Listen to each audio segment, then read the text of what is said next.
같은 날 태어난 두 아이. 한 아이는 안방으로, 다른 아이는 노비의 품으로 떨어졌습니다. 이 여인은 죄인이었습니다. 하지만 정말 죄인이었을까요? 이 이야기는 신분보다 인간의 선택을 묻는 이야기입니다. 끝까지 함께 하시려면 지금 구독으로 함께 해주세요. 조선 후기, 한양의 어느 겨울밤이었습니다. 같은 시각, 두 곳에서 아기의 울음소리가 울려 퍼졌습니다.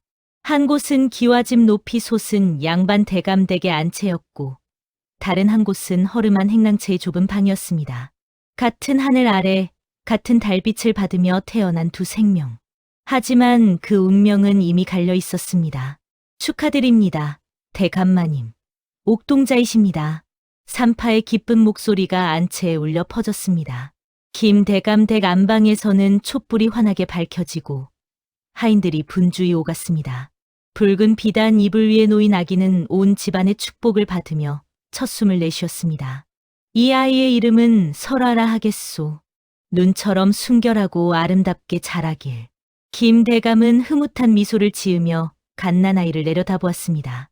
비단 강보에 쌓인 설화. 그 아이의 앞날에는 좋은 혼처, 풍족한 생활, 그리고 양반과 규수로서의 삶이 예정되어 있었습니다. 하지만 그 시각, 담 너머 행랑채에서는 다른 이야기가 펼쳐지고 있었습니다. 아가야. 노비 여인의 신음소리는 작았습니다. 누구도 관심을 두지 않았고, 촛불 하나 제대로 밝혀지지 않은 어둠 속에서 또 다른 생명이 세상에 나왔습니다. 또 계집아이로구나. 주인집 안주인의 차가운 목소리가 들렸습니다. 쓸모는 있겠지. 크면 부엌일이라도 시켜야겠어. 헌천 조각에 쌓인 아기.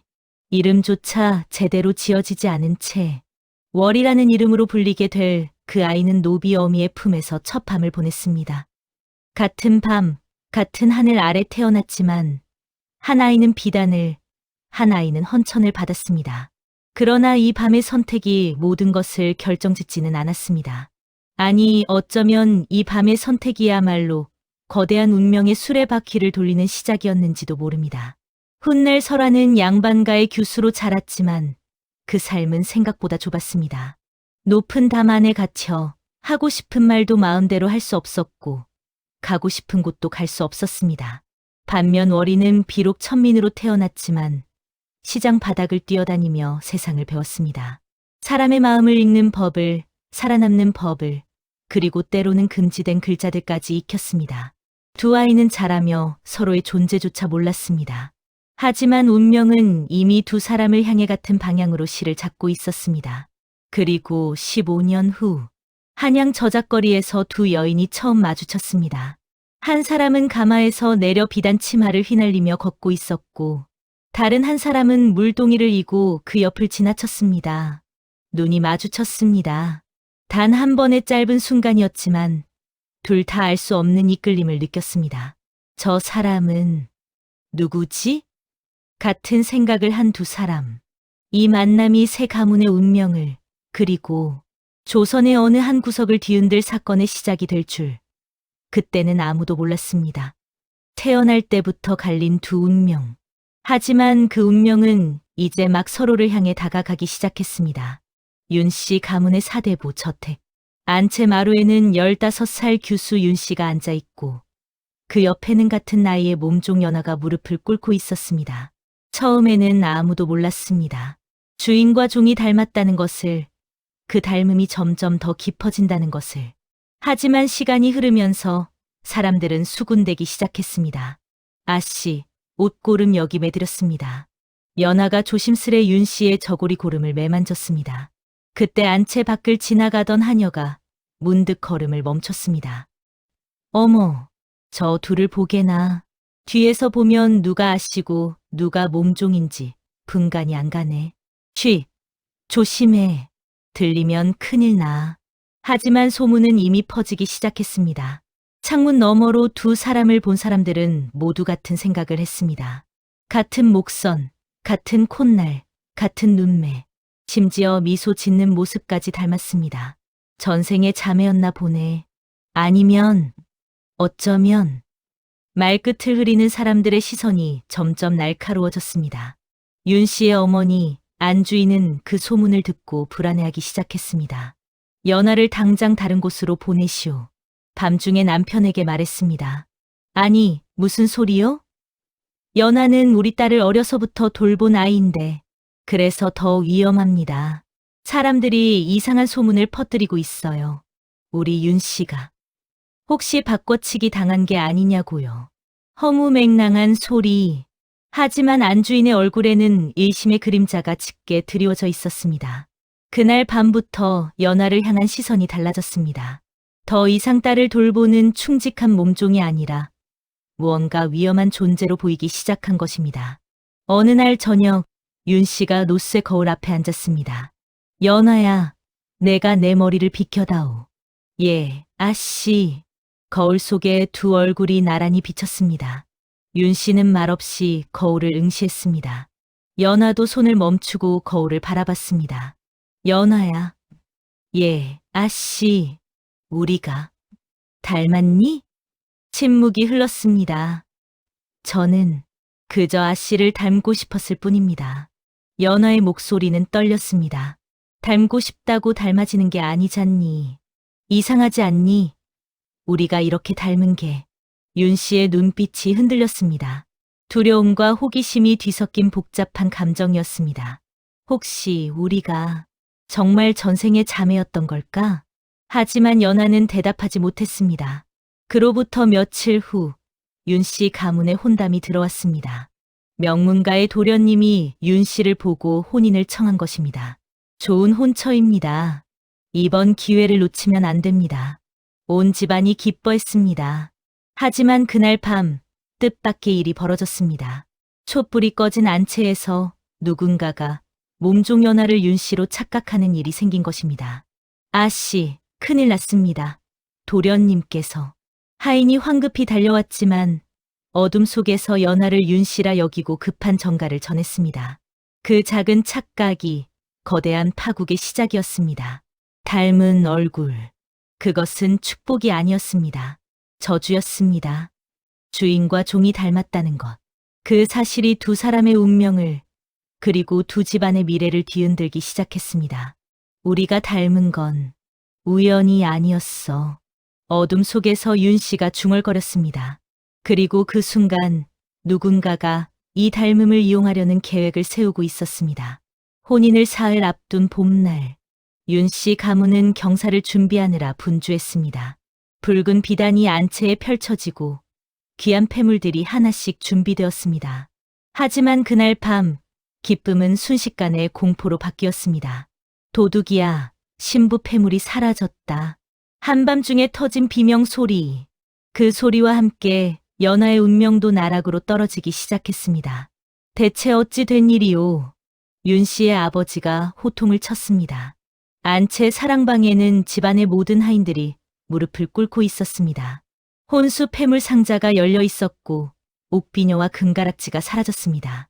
청지기가 떨리는 목소리로 보고했습니다. 누가 감히 이 집에서 도둑질을. 안주인이 소리쳤습니다. 그 순간 모든 시선이 한 사람에게 쏠렸습니다. 연아였습니다. 연아, 내가 오늘 안채 청소를 맡지 않았느냐? 예, 맞습니다. 하지만 저는 그럼 내가 마지막으로 그 방에 있었단 말이지. 찬물이 끼얹어지는 듯한 침묵이 흘렀습니다. 연아, 정직하게 말해라. 내가 가져갔느냐? 청지기가 다그쳤습니다. 아닙니다. 저는 그저 청소만 했을 뿐입니다. 연아는 필사적으로 고개를 저었습니다. 하지만 그때 안주인이 차갑게 말했습니다. 그렇다면 내 처소를 뒤져봐야겠구나. 부인마님, 저는 정말 가서 당장 뒤져보거라. 하인들이 연아의 방으로 향했습니다. 그리고 얼마 지나지 않아 비명 소리가 들렸습니다. 나왔습니다. 연아의 이불 속에서 하인이 금가락지를 들고 나타났습니다. 이럴 수가. 저는 모릅니다. 누군가 제 방에 몰래. 연아의 얼굴이 하얗게 질렸습니다. 윤 씨. 연아가 절규하듯 외쳤습니다. 아씨, 아씨는 아십니다. 제가 그런 사람이 아니란 걸. 아씨, 제발 말씀해 주세요. 모두의 시선이 윤 씨에게 쏠렸습니다. 윤 씨는 창문 너머 어둠을 바라보고 있었습니다. 그 얼굴에는 복잡한 감정이 스쳐 지나갔습니다. 윤 씨야, 내가 본 게 있느냐? 연아가 수상한 행동을 한 적이 있었느냐? 아버지가 물었습니다. 길고 긴 침묵이었습니다. 윤 씨야, 대답을 해야지. 윤 씨의 입술이 떨렸습니다. 저는 잘 모르겠습니다. 그 한마디였습니다. 모른다는 말. 하지만 그것은 아니다라는 부정도 아니었습니다. 연아의 눈에서 눈물이 주르륵 흘러내렸습니다. 이 배은망덕한 것. 청지기가 연아의 뺨을 때렸습니다. 주인님의 은혜를 입고 자라서 감히 주인 집 물건을 훔치다니. 아닙니다. 정말 아닙니다. 연아는 울부짖었지만 아무도 귀 기울이지 않았습니다. 당장 이 집에서 쫓아내시오. 그리고 관가에 알려 곤장을 맞게 하시오. 안주인의 냉정한 명령이 떨어졌습니다. 부인마님, 제발 한 번만. 하지만 연아는 이미 하인들에게 끌려나가고 있었습니다. 마지막 순간 연아는 윤 씨를 바라봤습니다. 닮은 얼굴. 하지만 이제는 너무나 다른 운명을 가진 두 사람. 윤 씨는 고개를 돌렸습니다. 그날 밤 연아는 집에서 쫓겨났습니다. 몸에는 곤장 자국이 선명했고 손에는 아무것도 쥐지 못했습니다. 빗속을 걸으며 연아는 생각했습니다. 왜? 아씨는 침묵하셨을까? 하지만 그 답을 알기까지는 오랜 시간이 걸릴 것이었습니다. 윤 씨는 안채 창문 너머로 빗속을 걷는 연아의 뒷모습을 바라봤습니다. 미안해, 연아야. 하지만 난 내 혼인을 지켜야 했어. 작은 속삭임. 하지만 그 죄책감은 평생 윤 씨를 따라다닐 것이었습니다. 새벽녘. 집 밖 마당에는 형틀이 세워졌습니다. 연아는 그 앞에 묶인 채 무릎을 꿇고 있었습니다. 도둑질한 죄로 곤장 20대를 친다. 청지기의 차가운 목소리가 새벽 공기를 갈랐습니다. 안채 창문 뒤에서 윤 씨는 떨리는 손으로 창호지를 움켜쥐었습니다. 그리고 그 순간 첫 번째 곤장이 내려쳤습니다. 하나, 곤장이 연아의 등을 내리쳤습니다. 신음 소리가 새어나왔지만 연아는 소리내어 울지 않으려 이를 악물었습니다. 둘, 셋, 매질은 계속되었습니다. 구경하는 하인들은 고개를 돌렸습니다. 차마 볼 수 없는 광경이었습니다. 하지만 한 사람만은 눈을 떼지 못했습니다. 윤 씨였습니다. 창문 틈 사이로 그녀는 모든 것을 지켜보고 있었습니다. 매질이 내려질 때마다 윤 씨의 어깨도 함께 떨렸습니다. 마치 자신이 맡고 있는 것처럼. 15, 16, 연아의 옷은 피로 물들어갔습니다. 윤 씨는 눈물을 흘리며 입술을 깨물었습니다. 내가 막았어야 했는데 이제 이 집 문턱을 다시는 넘지 마라. 곤장을 다 맞은 연아는 대문 밖으로 내던져졌습니다. 다시는 윤 씨 가문 근처에도 얼씬거리지 마라. 쿵. 대문이 굳게 닫혔습니다. 연아는 흙바닥에 쓰러진 채 일어나지 못했습니다. 등의 상처는 불타는 듯 아팠고 마음의 상처는 그보다 더 깊었습니다. 아씨, 왜 아무 말도 안 하셨어요? 피눈물 같은 속삭임이 새벽 공기에 흩어졌습니다. 그때 대문 너머에서 누군가 지켜보고 있었습니다. 작은 틈 사이로 보이는 윤 씨의 눈. 하지만 연아는 알지 못했습니다. 그녀는 비틀거리며 일어나 어둠 속으로 사라졌습니다. 그날 밤, 윤 씨는 홀레복을 입어보며 거울 앞에 앉았습니다. 아가씨, 정말 아름다우십니다. 유모가 미소 지었지만 윤 씨의 얼굴에는 웃음이 없었습니다. 유모, 연아는 지금 어디 있을까요? 그런 걱정은 마세요. 아가씨는 이제 좋은 집으로 시집 가실 분인데. 하지만 그날 밤 윤 씨는 잠들 수 없었습니다. 눈을 감을 때마다 연아의 얼굴이 떠올랐습니다. 곤장에 맞는 모습이, 피 묻은 옷이, 절규하던 목소리가. 아씨, 왜? 겨우 잠이 들었을 때 윤 씨는 꿈을 꾸었습니다. 어두운 방 안, 거울 앞에 두 사람이 서 있었습니다. 윤 씨와 연아. 하지만 꿈속에서 둘의 위치는 바뀌어 있었습니다. 연아가 화려한 홀레복을 입고 있었고 윤 씨는 누더기 옷을 걸치고 있었습니다. 이게 내가 원한 거니?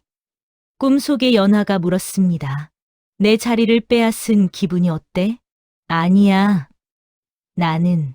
넌 침묵했어. 그 침묵이 날 죽였어. 으악. 윤 씨는 비명을 지르며 깨어났습니다. 온몸이 식은땀으로 젖어 있었습니다. 아가씨, 무슨 일이세요? 유모가 달려왔지만 윤 씨는 대답하지 못했습니다. 그날 이후 악몽은 매일 밤 찾아왔습니다. 때로는 연아가 피를 흘리며 윤 씨를 바라보는 꿈, 때로는 두 사람의 얼굴이 바뀌는 꿈, 때로는 거울 속에서 연아가 윤 씨를 끌어당기는 꿈. 내 인생을 훔친 건 나였구나. 어느 날 밤, 윤 씨는 거울 앞에서 중얼거렸습니다. 거울 속 자신의 얼굴을 보며 그녀는 깨달았습니다. 자신이 지킨 것은 혼인이 아니라 비겁함이었다는 것을. 자신이 버린 것은 한 사람이 아니라 자신의 영혼이었다는 것을. 홀레일이 다가왔습니다. 윤 씨는 화려한 치마 저고리를 입었지만 그 얼굴에는 생기가 없었습니다. 아가씨, 왜 그리 창백하세요? 오늘은 경사스러운 날인데. 유모, 나는 행복할 자격이 있을까요? 유모는 대답하지 못했습니다. 그날 밤, 윤 씨는 또 꿈을 꾸었습니다. 거울 앞에 선 두 사람. 하지만 이번에는 거울 속의 얼굴이 말했습니다. 너는 이제 평생 나를 보며 살게 될 거야. 깨어났을 때 윤 씨는 알았습니다. 연아는 떠났지만 그 죄책감은 영원히 자신과 함께 있을 것이라는 것을. 달빛조차 구름에 가려진 밤이었습니다. 연아는 온몸에 피를 흘리며 산길을 헤매고 있었습니다. 한 발 내디딜 때마다 찢어진 옷자락 사이로 차가운 바람이 파고들었고 상처에서는 끊임없이 피가 흘러내렸습니다. 조금만 더. 그녀는 이를 악물고 걸었습니다. 내가 살아남았다. 믿기지 않았습니다. 분명 오늘 밤 그녀는 죽을 운명이었습니다. 하지만 이것이 과연 축복일까요? 아니면 더 긴 고통의 시작일까요? 발이 돌부리에 걸려 넘어졌습니다. 연아는 그대로 땅바닥에 쓰러져 헐떡였습니다. 더 이상 일어날 힘이 없었습니다. 차가운 흙이 뺨에 닿았고 그녀는 천천히 눈을 감았습니다. 이렇게 끝나는 건가? 그때였습니다. 이런 낮게 중얼거리는 목소리가 들렸습니다. 누군가의 거친 손이 그녀의 어깨를 흔들었습니다. 연아는 간신히 눈을 떴습니다. 흐릿한 시야에 주름투성이 얼굴이 보였습니다. 아직 숨이 붙어 있구나. 노파였습니다. 누더기 같은 옷을 걸친 등이 굽은 노파가 그녀를 내려다보고 있었습니다. 저를 말하지 마라. 힘 빼지 말고. 노파는 놀라운 힘으로 연아를 일으켜 세웠습니다. 그리고는 자신의 어깨에 그녀를 기댄 채 어둠 속으로 걸어갔습니다. 얼마나 걸었을까요? 연아가 다시 정신을 차렸을 때 그녀는 낡은 움막 안에 누워 있었습니다. 몸에는 거친 천으로 만든 이불이 덮여 있었고 상처에는 풀을 지식인 듯한 약이 발라져 있었습니다. 깼느냐? 노파가 한쪽 구석에서 약초를 다듬고 있었습니다. 촛불 하나가 어둠을 간신히 밀어내고 있었습니다. 감사합니다. 목숨을 구해주셔서. 연아는 떨리는 목소리로 말했습니다. 노파는 손을 멈추지 않은 채 대답했습니다. 감사는 나중에 해도 된다. 그보다. 노파가 고개를 돌려 그녀를 똑바로 쳐다봤습니다. 그 눈빛에는 오랜 세월의 지혜가 담겨 있었습니다. 살고 싶으면 이름부터 버려라. 예, 내 몸에 난 상처, 내 옷에 묻은 피. 이것들이 무엇을 말하는지 나는 안다. 노파의 목소리는 차분했지만 단호했습니다. 말을 마치지 않아도 알 수 있었습니다. 죽음뿐이었습니다. 하지만 연아의 눈에서 눈물이 흘러내렸습니다. 이름은 단순한 이름이 아니었습니다. 내 이름과 함께 죽을 것이냐, 아니면 이름을 버리고 살 것이냐. 노파가 물었습니다. 나도 한때는 이름이 있었다. 하지만 그것을 버리고 여기까지 왔다. 노비로 팔려가기 전에 나는 이미 죽었다. 그렇게 살아남았다. 침묵이 흘렀습니다. 바람이 움막의 틈새로 파고들어 촛불을 흔들었습니다. 연하는 천천히 눈을 감았습니다. 그리고 자신을 죽이려던 자들의 차가운 눈빛이 떠올랐습니다. 그녀는 눈을 떴습니다. 그 눈에는 더 이상 흔들림이 없었습니다. 버리겠습니다. 좋다. 노파가 고개를 끄덕였습니다. 오늘부터 너는 연하가 아니다. 그 누구도 아니다.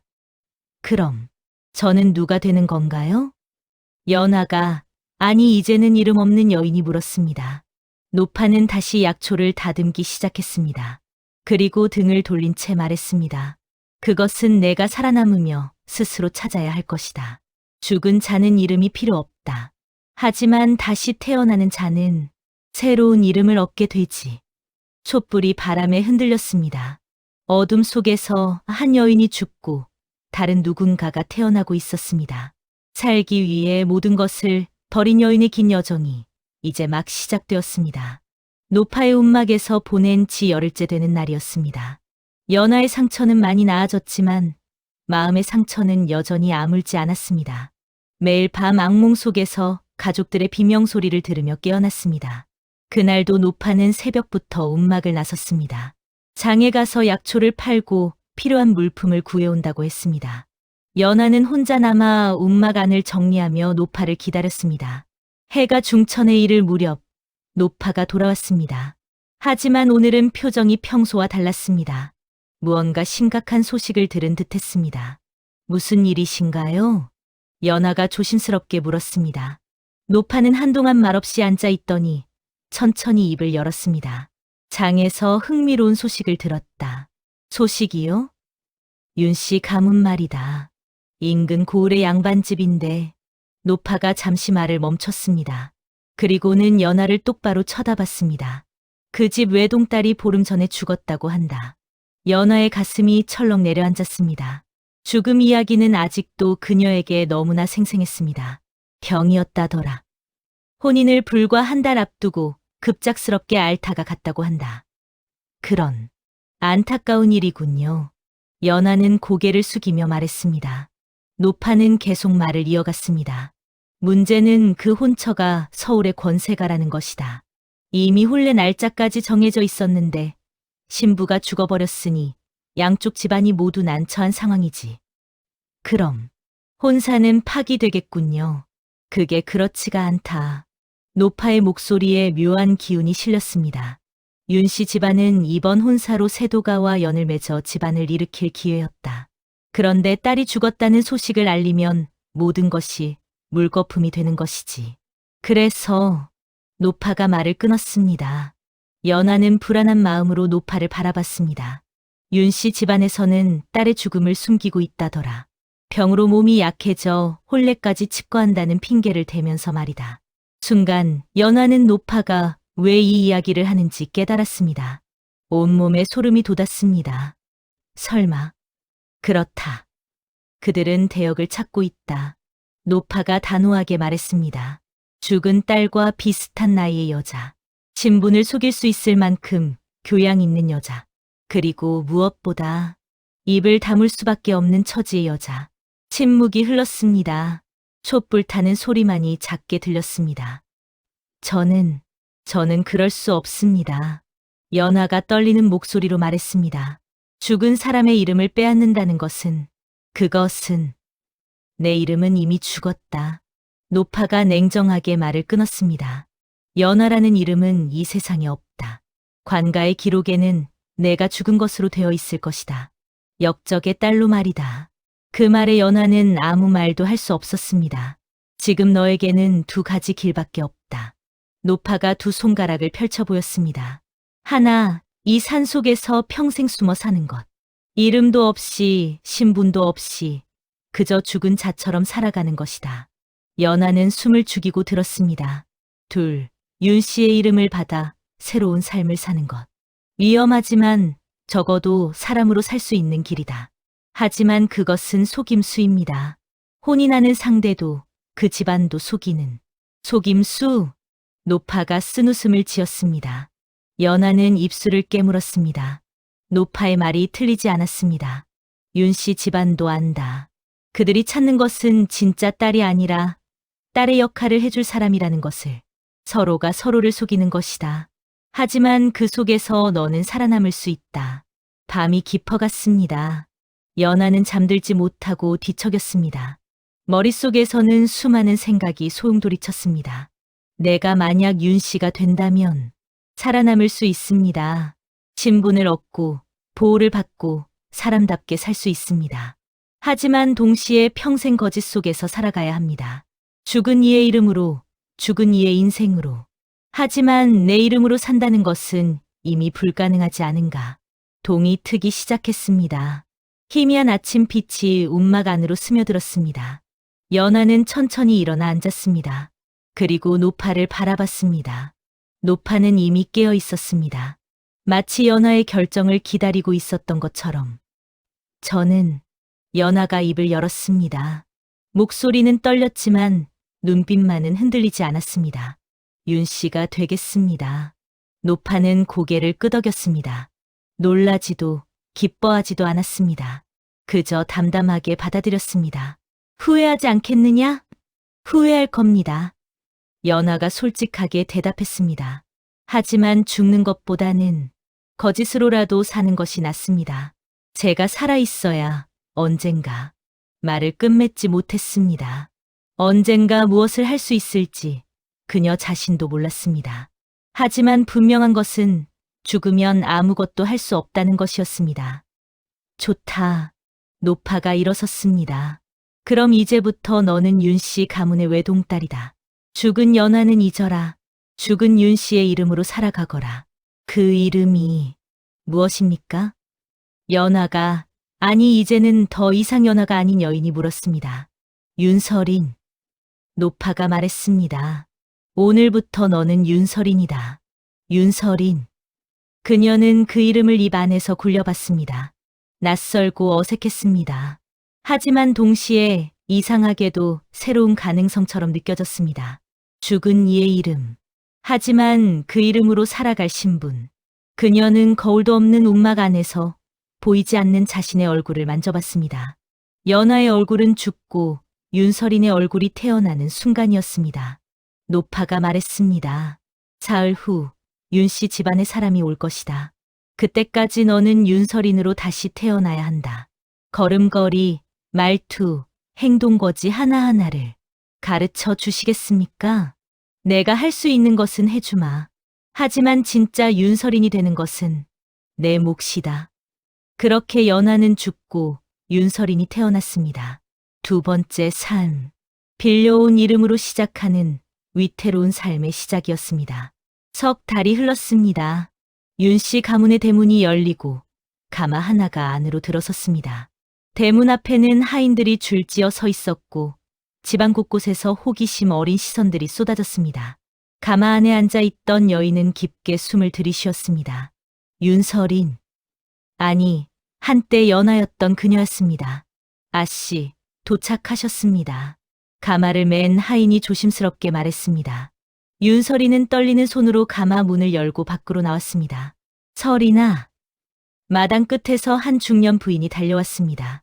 윤 씨 가문의 안주인 설인의 어머니 역할을 해야 할 사람이었습니다. 어머니. 윤설이는 배운 대로 연습한 대로 고개를 숙였습니다. 부인이 그녀의 손을 꼭 잡았습니다. 그 손에는 진짜 어미의 그리움이 아닌 계산된 안도가 담겨 있었습니다. 많이 나아졌느냐? 그 먼 곳까지 유양을 보내서 어미 마음이 얼마나 아팠는지. 부인의 목소리는 주변 하인들이 들으라는 듯 컸습니다. 윤설이는 고개를 끄덕였습니다. 예, 어머니. 덕분에 많이 나아졌습니다. 그래. 이제 혼례 준비만 하면 되는구나. 두 사람의 눈이 마주쳤습니다. 그 짧은 순간 서로가 서로를 속이고 있다는 것을 확인했습니다. 하지만 아무도 그것을 말하지 않았습니다. 며칠 후 소문이 퍼지기 시작했습니다. 윤 씨 대가 씨가 돌아왔다던데? 그래, 몇 달 전 급한 병으로 요양을 갔었다지. 그런데 말이야, 장터 한 구석에서 아낙네들이 수군거렸습니다. 좀 이상하지 않나? 전에 보던 아씨와 느낌이 다르던데. 나도 그 생각했어. 얼굴도 좀 달라 보이고. 쉿! 큰 소리로 말하지 마. 병을 앓느라 야위었겠지. 그리고 워낙 칩거하시던 분이라 우리가 제대로 본 적도 없잖아. 그것도 그렇긴 한데 윤 씨 집안에서는 이미 대비를 해두었습니다. 설인이 원래 외출을 거의 하지 않았고 얼굴을 본 사람이 많지 않다는 소문을 퍼뜨렸습니다. 그리고 결정적으로 큰 병을 앓아서 기억을 많이 잃으셨다더라. 이 한마디가 모든 의문을 봉쇄했습니다. 말투가 달라도, 걸음걸이가 달라도, 심지어 좋아하는 음식이 달라도 모두 기억을 잃어 서로 설명되었습니다. 윤설이는 자신의 방에 앉아 창밖을 바라봤습니다. 이 집에 온 지 열흘째였습니다. 매일이 긴장의 연속이었습니다. 아씨, 저녁 수라 준비되었습니다. 시녀가 들어와 고개를 숙였습니다. 춘향이라는 이름의 젊은 시녀였습니다. 그래, 알았다. 윤설인이 대답했습니다. 춘향은 물러나지 않고 조심스럽게 물었습니다. 아씨, 괜찮으신가요? 안색이 좋지 않으신데. 괜찮다. 그냥 좀 피곤할 뿐이야. 역시 병환 때문에 힘드신 게로군요. 제가 따뜻한 차를 가져오겠습니다. 춘향이 나가려는 순간 윤설인이 불렀습니다. 춘향아. 예, 아씨. 너는 내가 달라졌다고 생각하지 않니? 춘향은 잠시 망설이다가 조심스럽게 대답했습니다. 솔직히 처음에는 조금 그렇게 느꼈습니다. 윤설인의 심장이 빠르게 뛰었습니다. 하지만 춘향이 고개를 들어 윤설인을 바라봤습니다. 오히려 지금이 더 좋은 것 같습니다. 예전에 아씨는 너무 조용하고 슬퍼 보이셨거든요. 마치 이 세상에 없는 것처럼요. 하지만 지금의 아씨는 춘향이 미소 지었습니다. 살아 계신 것 같습니다. 그 말에 윤설이는 아무 말도 할 수 없었습니다. 춘향은 깊이 고개를 숙이고 방을 나갔습니다. 혼자 남은 윤설이는 자신의 손을 내려다봤습니다. 떨리고 있었습니다. 나는 누구인가? 연하는 죽었습니다. 윤설인도 죽었습니다. 그런데 지금 이 자리에 앉아있는 이 사람은 누구일까요? 며칠 후 윤 씨 가문의 가주가 설인을 불렀습니다. 설인아, 앉거라. 윤 가주는 위험 있는 목소리로 말했습니다. 윤설이는 공손히 앉았습니다. 혼례가 다음 달로 정해졌다.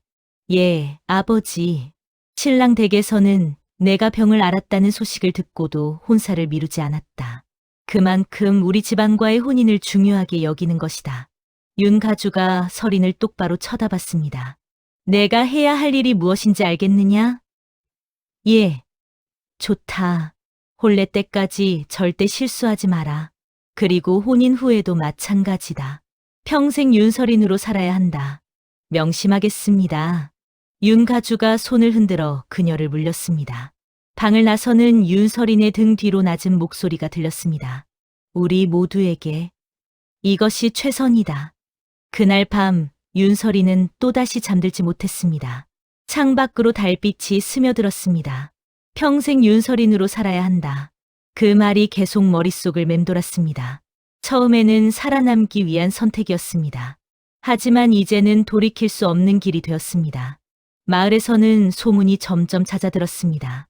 윤씨 댁 아씨, 병환 때문에 많이 달라지셨다지?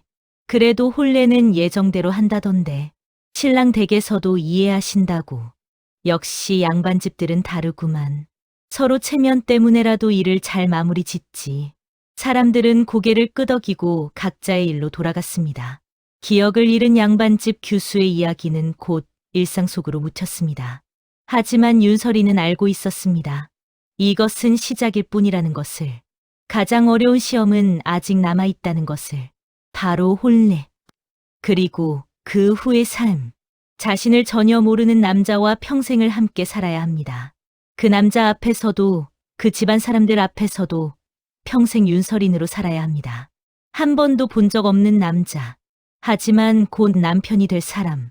윤설이는 가슴속 깊이 숨겨둔 연하의 기억을 꺼내봤습니다. 가족의 얼굴, 집안의 풍경, 자신의 진짜 이름. 안녕, 연하야. 그녀는 마음속으로 작별 인사를 했습니다. 이제 너는 정말 죽어야 해. 내가 살기 위해서. 달빛이 방 안을 가득 채웠습니다. 그 빛 속에서 한 여인이 완전히 사라지고 다른 여인이 그 자리를 대신했습니다. 윤설인. 거짓으로 시작했지만 이제는 진실이 되어버린 이름. 가짜 부인의 귀환은 성공적이었습니다. 그리고 이제 가짜 아내가 되는 일만 남았습니다. 혼례가 끝났습니다. 붉은 촛불이 안방을 은은하게 밝히고 있었습니다. 윤설이는 화려한 혼례복을 입은 채 방 한가운데 앉아 있었습니다. 족두리가 무겁게 머리를 짓눌렀고 두껍게 바른 연지와 분이 얼굴을 가렸습니다. 문 밖에서 발소리가 들렸습니다. 그녀의 심장이 미친 듯이 뛰기 시작했습니다. 문이 열렸습니다. 남자가 들어왔습니다. 김진사 댁의 장남, 김희안. 이제 그녀의 남편이 된 사람이었습니다. 부인. 낮고 차분한 목소리였습니다. 윤설이는 고개를 숙인 채 대답했습니다. 예, 서방님. 김희안은 천천히 다가와 그녀 맞은편에 앉았습니다. 두 사람 사이에 침묵이 흘렀습니다. 고개를 들어보시오. 윤설이는 천천히 고개를 들었습니다. 족두리 너머로 남자의 얼굴이 보였습니다. 준수한 이목구비, 하지만 표정 없는 얼굴이었습니다.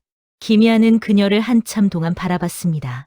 그 시선이 너무 무거워서 윤설이는 숨쉬기조차 힘들었습니다. 병환으로 고생이 많으셨다고 들었소. 예, 얼굴빛이 많이 나아 보이니 다행이오. 형식적인 말이었습니다.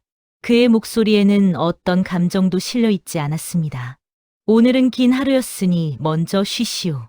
나는 사랑채에서 자겠소. 김희안이 일어섰습니다.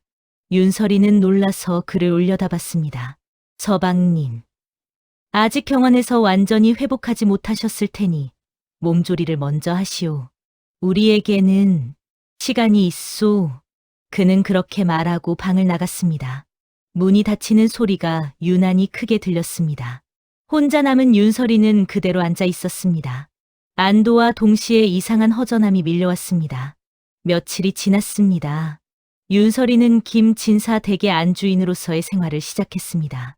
아침 문안, 시어머니 시중, 집안 살림. 모든 것이 낯설고 어려웠습니다. 특히 식사 시간이 가장 고통스러웠습니다. 부인, 수라가 준비되었습니다. 시녀가 상을 들여왔습니다. 시어머니와 함께하는 아침 식사였습니다. 윤설이는 젓가락을 들었습니다. 하지만 손이 떨렸습니다. 양반가의 격식 있는 식사법, 노파에게 배우기는 했지만 실전은 달랐습니다. 며느리. 시어머니가 불렀습니다. 윤설이는 깜짝 놀라 젓가락을 떨어뜨릴 뻔했습니다. 예, 어머님. 아직 손이 떨리는구나. 병환이 아직도 남아있나 보구나. 죄송합니다. 괜찮다. 천천히 하거라. 시어머니의 목소리는 의외로 부드러웠습니다. 하지만 그 눈빛은 날카로웠습니다. 관찰하고 있었습니다. 윤설이는 젓가락을 다시 들었습니다. 이번에는 두 손으로 꼭 쥐었습니다. 떨리지 마. 떨리면 안 돼. 하지만 손은 계속 떨렸습니다. 작은 반찬 하나를 집는 것조차 전쟁 같았습니다. 그날 밤 윤설이는 홀로 안방에 앉아 있었습니다. 손을 펴서 내려다봤습니다. 아직도 미세하게 떨리고 있었습니다. 이렇게 해서는 안 되는데 그녀는 책상 위에 붓을 들었습니다.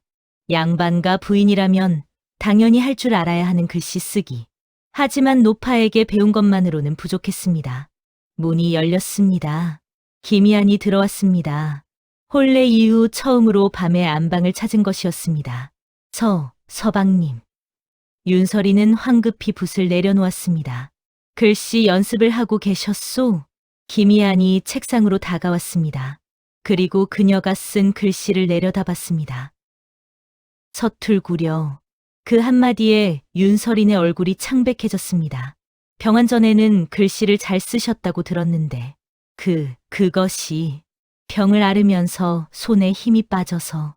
그렇소. 김희안은 더 이상 묻지 않았습니다. 하지만 그의 눈빛에는 의문이 담겨 있었습니다. 그는 윤설인 옆에 앉았습니다. 그리고 붓을 들었습니다. 보시오. 그는 천천히 정확하게 글씨를 썼습니다. 유려하고 힘 있는 필체였습니다. 이렇게 쓰는 것이오. 손에 힘을 주되 팔은 편안하게. 예, 해보시오. 윤설이는 떨리는 손으로 붓을 들었습니다. 하지만 첫 획부터 삐뚤어졌습니다. 손이 떨리는군. 죄송합니다. 사과할 일이 아니오. 김희안이 그녀의 손을 잡았습니다. 윤설이는 깜짝 놀라 몸을 움츠렸습니다. 긴장을 풀으시오. 이렇게. 그는 그녀의 손을 잡은 채 함께 붓을 움직였습니다. 천천히, 한 획 한 획. 보시오. 이렇게 하면 떨리지 않소. 윤설이는 그의 손을 느꼈습니다. 따뜻하고 안정적인 손이었습니다. 다시 해보시오. 혼자서. 김희안이 손을 놓았습니다. 윤설이는 깊게 숨을 들이쉬었습니다. 그리고 다시 붓을 들었습니다. 이번에는 조금 나았습니다. 여전히 떨렸지만 아까보다는 나았습니다. 좋소. 조금씩 나아지고 있소. 김희안이 일어섰습니다. 매일 연습하시오. 시간이 지나면 나아질 것이오. 서방님. 윤설인이 그를 불렀습니다. 김희안이 돌아봤습니다. 감사합니다. 김희안은 잠시 그녀를 바라보다가 고개를 끄덕였습니다. 부인은 내 아내요. 당연한 일을 했을 뿐이오. 그는 다시 사랑채로 돌아갔습니다. 혼자 남은 윤설이는 자신의 손을 내려다봤습니다. 아까 그의 손이 닿았던 곳이 아직도 따뜻했습니다. 내 아내라고 했다. 가슴이 복잡했습니다. 그는 진실을 모릅니다. 자신의 아내가 가짜라는 것을, 진짜 윤설이는 이미 죽었다는 것을. 하지만 나는 지금 윤설인이다. 그녀는 다시 붓을 들었습니다. 이번에는 손이 덜 떨렸습니다. 한 획, 두 획, 세 획. 윤설인이라는 이름을 썼습니다. 서툴지만 조금씩 나아지는 글씨였습니다. 며칠이 더 지났습니다. 윤설이는 조금씩 김진사 댁에 적응해 갔습니다. 여전히 어려웠지만 매일 조금씩 나아졌습니다. 어느 날 저녁 시어머니가 그녀를 불렀습니다. 며느리, 앉거라. 예, 어머님. 시어머니는 차를 따르며 말했습니다. 내가 많이 노력하는 것을 보고 있다. 감사합니다. 병원으로 많은 것을 잊었다 하니 힘들겠구나. 윤설이는 고개를 숙였습니다. 하지만 시어머니가 그녀를 똑바로 쳐다봤습니다. 이 집의 며느리로서, 그리고 이 안의 아내로서 내가 해야 할 일들이 있다. 과거가 어찌 되었든 지금부터가 중요하다. 명심하겠습니다. 좋다. 내일부터 집안 살림을 조금씩 맡겨보마. 할 수 있겠느냐? 최선을 다하겠습니다. 시어머니가 고개를 끄덕였습니다. 그것이면 충분하다. 그날 밤 윤설이는 다시 한번 자신의 손을 바라봤습니다. 젓가락 하나 제대로 들지 못해 떨리던 손. 붓 하나 제대로 잡지 못해 흔들리던 손. 하지만 이제는 조금씩 익숙해지고 있었습니다. 이 자리는 내가 살아남은 대가다. 그녀는 결심했습니다. 연하로서는 죽었지만 윤설인으로서는 살아야 했습니다. 이 집의 며느리로서, 김희안의 아내로서. 가짜로 시작했지만 진짜가 되어야 했습니다. 손이 떨려도, 마음이 흔들려도 앞으로 나아가야 했습니다. 그것이 그녀가 선택한 삶이었고, 그것이 그녀가 살아남은 이유였습니다. 창밖으로 달빛이 스며들었습니다.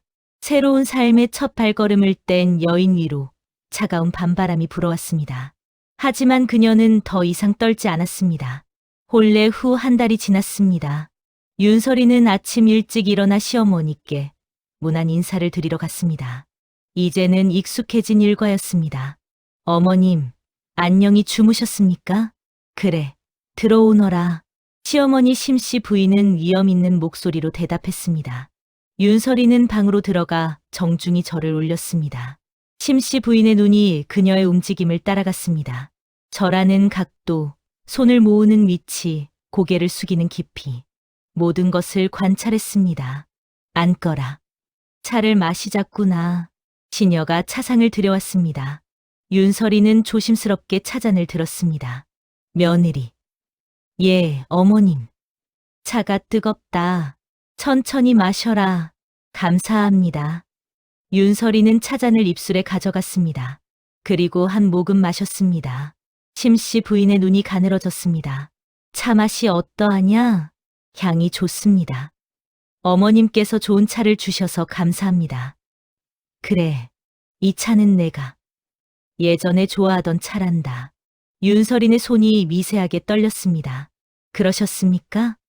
그런데 마시는 법이 조금 달라 보이는구나. 경환 이후로 입맛이 변한 것 같습니다. 심씨 부인은 아무 말 없이 자신의 차를 마셨습니다. 하지만 그 시선은 계속 윤서린에게 머물러 있었습니다. 며칠 후 집안 대청소가 있었습니다. 며느리, 이리 와 보거라. 심씨 부인이 윤서린을 불렀습니다. 그녀의 손에는 낡은 비단 주머니가 들려 있었습니다. 이것이 무엇인지 아느냐? 윤서린은 주머니를 바라봤습니다. 처음 보는 물건이었습니다. 죄송합니다. 기억이 나지 않습니다. 그렇구나. 심씨 부인이 주머니를 열었습니다. 안에는 작은 옥 장신구가 들어 있었습니다. 이것은 내가 10살 때 아버지께서 생일 선물로 주신 것이다. 내가 가장 아끼던 물건이었지. 그랬군요. 그런데 이것을 보고도 아무 감흥이 없는 게로구나. 윤서리는 고개를 숙였습니다. 병환으로 기억을 잃어서 너무나 죄송합니다. 괜찮다. 기억은 천천히 돌아올 것이다. 하지만 심씨 부인의 목소리에는 의심이 묻어났습니다. 그날 저녁, 시어머니는 특별히 저녁 식사를 함께 하자고 했습니다. 시아버지, 남편 김희안, 그리고 시동생까지 모두 모인 자리였습니다. 오늘은 며느리가 온 지 한 달이 되는 날이다. 특별한 음식을 준비했다. 시녀들이 음식을 들여왔습니다. 그 중에는 복잡한 모양의 떡이 있었습니다. 이것은 송편인데 우리 집안의 특별한 방식으로 빚은 것이란다. 심씨 부인이 윤서린을 쳐다봤습니다. 며느리, 한번 빚어보겠느냐? 예, 혼례 전에 내가 이 집에 왔을 때 송편 빚는 법을 가르쳐 주었지. 기억나지 않느냐? 윤서린의 얼굴이 창백해졌습니다. 그런 일이 있었다는 것조차 몰랐습니다. 어머님, 병원으로 기억을. 그래, 그랬지. 그럼 내가 다시 가르쳐 주마. 심씨 부인이 직접 송편 빚는 법을 보여줬습니다. 윤서린은 떨리는 손으로 따라했습니다. 하지만 모양이 엉망이었습니다. 예전에는 참 예쁘게 빚었는데 심씨 부인의 말에 식탁의 분위기가 무거워졌습니다. 어머니, 김희안이 조용히 말했습니다. 부인이 아직 완전히 회복하지 못했습니다. 시간을 주시지요. 그래, 내 말이 맞다. 하지만 심씨 부인의 눈빛은 여전히 날카로웠습니다. 그날 밤 윤서린은 안방에서 잠들지 못했습니다. 시어머님이 의심하고 계신다. 이제는 확실했습니다. 작은 버릇의 차이, 기억의 부재, 익숙해야 할 것들에 대한 서툼. 모든 것이 의심을 낳고 있었습니다. 며칠 후 심씨 부인은 또다시 윤서린을 불렀습니다. 며느리, 자수를 좀 놓아보거라. 예, 어머님. 심씨 부인이 자수틀과 실을 내밀었습니다. 내가 예전에 이 집에 왔을 때 모란 무늬를 놓은 적이 있다. 참 솜씨가 좋았지. 윤서린은 바늘을 들었습니다. 하지만 손이 떨렸습니다. 노파에게 기본적인 자수는 배웠지만 정교한 무늬는 자신이 없었습니다. 어디서부터 시작해야 할지 기억이 나지 않는구나. 죄송합니다. 심씨 부인은 한참 동안 윤서린을 바라봤습니다. 그 시선이 점점 차가워졌습니다. 며느리. 예, 어머님. 내게 솔직히 말해보거라. 윤서린의 심장이 멎는 듯 했습니다. 너는 정말 우리 집안의 며느리가 맞느냐? 침묵이 흘렀습니다. 윤서린은 입술을 깨물었습니다. 무슨 말씀이십니까? 차 마시는 법이 다르다. 절하는 각도가 다르다. 좋아하던 물건을 알아보지 못한다. 익숙해야 할 것들을 모른다. 심씨 부인이 한 걸음 다가왔습니다. 그리고 무엇보다 눈빛이 다르다. 어머님. 예전에 서린이는 순하고 조용한 아이였다. 눈빛에 생기가 없었지. 마치 이 세상을 포기한 것 같은 눈이었다. 심씨 부인의 목소리가 낮아졌습니다. 하지만 지금 내 눈은 살고자 하는 눈이다. 무언가를 간절히 원하는 눈이다. 그것이 나를 의심하게 만든다. 윤서린은 고개를 숙였습니다. 손이 떨렸습니다. 어머님, 저는 대답하기 전에 잘 생각해라. 심씨 부인이 차갑게 말했습니다. 거짓말은 거짓말을 낳는다. 하나의 거짓을 유지하려면 100개의 거짓이 필요하지.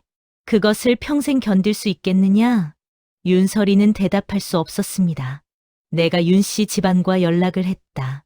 심씨 부인의 말에 윤설이네 얼굴이 더욱 창백해졌습니다. 그들도 너에 대해 의문을 품고 있었다. 하지만 혼사를 파기할 수는 없으니 입을 다물고 있는 것이지. 어머님, 내게는 두 가지 길이 있다. 심씨 부인이 두 손가락을 펼쳐 보였습니다. 하나, 이 사실을 세상에 알리고 너를 쫓아내는 것. 우리 집안의 명예를 지키는 것이다. 윤설이네 몸이 굳었습니다. 둘, 이 사실을 덮고 너를 진짜 며느리로 받아들이는 것. 하지만 그러려면 심씨 부인이 윤설이네 턱을 들어 올렸습니다. 두 사람의 눈이 마주쳤습니다. 너는 평생 완벽한 윤설인이 되어야 한다. 한치의 흠도 없이, 의심받을 여지도 없이 할 수 있겠느냐? 윤설인의 눈에서 눈물이 흘러내렸습니다. 왜 저를 쫓아내지 않으십니까? 이해하니 때문이다. 심씨 부인의 목소리가 조금 부드러워졌습니다. 내 아들은 너를 마음에 두고 있다. 아직 표현하지 않을 뿐 너를 아내로 받아들이고 있다. 그 아이의 마음을 저버릴 수 없다. 하지만 저는 가짜입니다. 그것은 내가 판단할 일이다. 심씨 부인이 윤설인의 눈물을 닦아주었습니다. 진짜든 가짜든 중요한 것은 지금부터다. 내가 이 집의 며느리로서, 이 안의 아내로서 제 역할을 할 수 있느냐가 중요한 것이다. 윤설이는 고개를 숙였습니다. 최선을 다하겠습니다. 최선으로는 부족하다. 심씨 부인이 단호하게 말했습니다. 완벽해야 한다. 완벽한 며느리, 완벽한 아내, 완벽한 윤설인이 되어야 한다. 단 한 번의 실수도 용납되지 않는다. 명심하겠습니다. 심씨 부인은 창밖을 바라봤습니다. 나도 한때는 다른 사람이었다. 윤설이는 놀라서 시어머니를 쳐다봤습니다. 혼인 전에 나와 혼인 후에 나는 완전히 다른 사람이다. 처음 이 집에 왔을 때 나도 너처럼 떨었다. 실수했다. 하지만 시간이 지나며 나는 이 집의 안주인이 되었다. 심씨 부인이 윤설인을 돌아봤습니다. 내게도 그런 시간을 주마. 하지만 그 시간 동안 나는 너를 지켜볼 것이다. 칼날처럼. 감사합니다, 어머님. 감사할 일이 아니다. 이것은 거래다. 심씨 부인이 냉정하게 말했습니다. 나는 입을 다문다. 하지만 너는 완벽해져야 한다. 그것이 우리의 거래다. 윤설이는 깊이 절을 올렸습니다. 명심하겠습니다. 그날 밤 윤설이는 홀로 안방에 앉아 있었습니다. 손이 떨렸습니다. 온몸이 떨렸습니다. 시어머님이 알고 계신다. 하지만 쫓아내지 않으셨습니다. 대신 더 가혹한 것을 요구하셨습니다. 완벽함. 실수가 용납되지 않는 삶. 칼날 위를 걷는 것 같은 나날들. 윤설이는 거울을 바라봤습니다. 거울 속에 자신이 낯설었습니다. 나는 누구인가? 연하인가? 윤설인인가? 아니면 둘 다 아닌가? 하지만 답은 정해져 있었습니다. 그녀는 윤설인이어야 했습니다. 완벽한 윤설인이어야 했습니다. 시어머니의 의심은 칼날이 되었습니다. 그리고 그 칼날 위에서 윤설이는 균형을 잡아야 했습니다. 한치의 흔들림도 없이. 평생. 동이 트기 전 연하는 조용히 부엌으로 향합니다. 정성스레 불을 지피고 남편이 좋아하는 된장국을 끓입니다. 김이 모락모락 피어오르는 솥뚜껑을 열며 그녀는 작은 미소를 짓습니다. 남편이 상 앞에 앉자 연하가 공손히 무릎을 꿇고 밥을 올립니다. 서방님, 오늘은 서방님께서 즐겨 드시던 된장국을 끓여보았습니다. 맛이 입에 맞으시길 바랍니다. 남편은 수저를 들다 말고 아내를 바라봅니다. 예전에 차갑고 도도하던 눈빛은 온데간데 없고 오직 진심 어린 마음만이 가득합니다. 낯설지만 나쁘지 않습니다. 수고했소. 짧은 말이지만 그의 목소리에는 전에 없던 온기가 담겨 있습니다. 남편은 서책을 펼쳐 들었으나 글자가 눈에 들어오지 않습니다. 자꾸만 아침에 그 모습이 떠오릅니다. 언제부터였을까요? 아내가 저렇게 자신을 향해 환하게 웃었던 게 혼인 초에는 분명 그런 때도 있었던 것 같은데 어느새 사라져버린 그 따스함이 다시 돌아온 듯합니다. 도련님. 하인이 차를 올리지만 그는 멍하니 마당의 단풍나무만 바라봅니다. 남편이 사랑채에서 돌아오자 연화가 직접 문 앞까지 나와 그를 맞이합니다. 서방님, 오늘 과거 공부는 순조로우셨습니까? 많이 피로하시겠습니다. 그저 그러하오. 연화는 그의 갓을 받아들고 안으로 안내합니다. 잠시 평상에 앉아 계십시오. 제가 발을 씻겨 드리겠습니다. 요즘 서방님께서 유난히 지쳐 보이시더이다. 아니, 괜찮소. 그럴 것까지야. 괜찮습니다. 제가 하고 싶어서 그러는 것입니다. 연화의 부드러운 손길이 그의 발을 정성껏 씻기자 남편은 알 수 없는 감정에 가슴이 먹먹해집니다. 이 모든 게 꿈만 같습니다. 잠들기 전 남편은 옆에 누워있는 연화를 조심스럽게 바라봅니다. 달빛에 비친 그녀의 옆모습이 유독 곱게 느껴집니다. 부인. 예, 서방님. 요즘 많이 달라진 것 같소. 무슨 일이 있었소? 연하는 잠시 침묵합니다. 진실을 말할 수 없는 그녀의 가슴이 조여옵니다. 그저 제가 그동안 서방님께 소홀했던 것 같아서입니다. 뒤늦게 깨달았습니다. 서방님이 얼마나 귀한 분이신지를. 남편의 손이 조심스럽게 그녀의 손을 덮습니다. 나도 미안하오. 그동안 부인에게 잘 못해주었소. 두 사람의 손이 꼭 맞잡힙니다. 그러나 연하의 눈가에는 눈물이 맺힙니다. 이 행복이 오래 갈 수 없다는 걸 그녀만 알고 있기 때문입니다. 남편은 처음으로 연하에게 함께 후원을 거닐자 제안합니다. 단풍이 붉게 물든 정원을 나란히 걷는 두 사람. 그들의 모습은 신혼부부처럼 다정합니다. 부인, 우리 처음 혼례를 치렀을 때 기억하시오? 그때도 이렇게 이 후원을 함께 걸었었소. 기억하고 계셨습니까? 저는 서방님께서 까맣게 잊으셨을 줄 알았습니다. 어찌 잊겠소. 그날 부인이 입었던 연분홍 저고리, 바람에 흩날리던 댕기. 모두 기억하고 있소. 연하는 남편의 팔을 조심스레 붙잡습니다. 이 순간을 영원히 간직하고 싶습니다. 함께 저녁상을 준비하며 웃고 이야기하는 두 사람. 남편이 실수로 국그릇을 기울이자 연하가 웃으며 행주로 닦아냅니다. 괜찮습니다. 제가 닦아내겠습니다. 내가 도와주겠소. 남편이 연하와 함께 바닥을 닦다가 문득 그녀의 손을 잡습니다. 부인, 사랑하오. 연하의 눈에서 눈물이 주르르 흘러내립니다. 저도 진심으로 사랑합니다. 이 마음만큼은 거짓이 아닙니다. 두 사람은 그 자리에서 서로를 꼭 껴안습니다. 남편은 잠든 연하를 바라보며 생각합니다. 이 행복이 영원했으면 좋겠소. 이대로 시간이 멈췄으면. 그러나 그는 아직 모릅니다. 이 모든 행복 뒤에 숨겨진 비밀을, 그리고 그 진실이 드러나는 순간 모든 것이 무너질 수 있다는 것을. 연하 역시 잠들지 못하고 천장을 바라봅니다. 사랑이 깊어질수록 진실은 더욱 말하기 어려워집니다. 어찌 말씀드리오? 서방님께서 사랑하시는 이 사람은 사실 서방님의 진짜 부인이 아니라고. 그녀의 볼을 타고 눈물이 흘러내립니다. 화창한 가을날, 연하는 마당에서 빨래를 널고 있습니다. 평화로운 오후, 갑자기 대문을 두드리는 소리가 들립니다. 누구시오? 하인이 문을 열자 낯선 사내 하나가 들어섭니다. 남루한 옷차림이지만 눈빛만큼은 날카롭습니다. 연하는 빨래를 널다 말고 그 사내를 보는 순간 온몸이 얼어붙습니다. 아니, 어찌하여 저 자가 여기에. 사내는 연하를 보자 천천히 다가옵니다. 그의 입가에 비릿한 미소가 번집니다. 오랜만이오, 연하. 그 한마디에 연하의 얼굴이 하얗게 질립니다. 주변의 하인들이 수근거립니다. 저 천한 자가 감히 마님을 이름으로 부르다니. 당장 내쫓아야 하는 것 아니오? 하지만 사내는 개의치 않고 한 걸음 더 다가옵니다. 어허, 이것 보게. 노비 주제에 양반 부인 행세를 하고 있었군.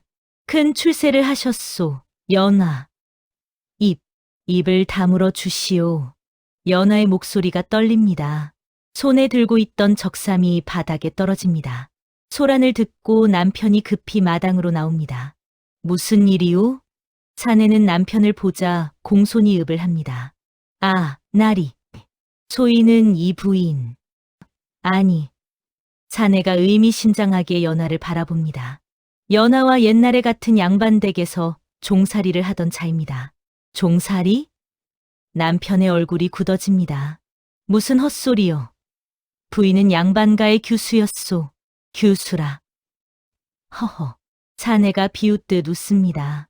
나리께서는 모르시는 모양이군요. 이 연하라는 계집은 불과 1년 전까지만 해도 김진사댁에서 물깃고 빨래하던 천한 종년이었습니다. 순간 모든 것이 멈춘 듯합니다.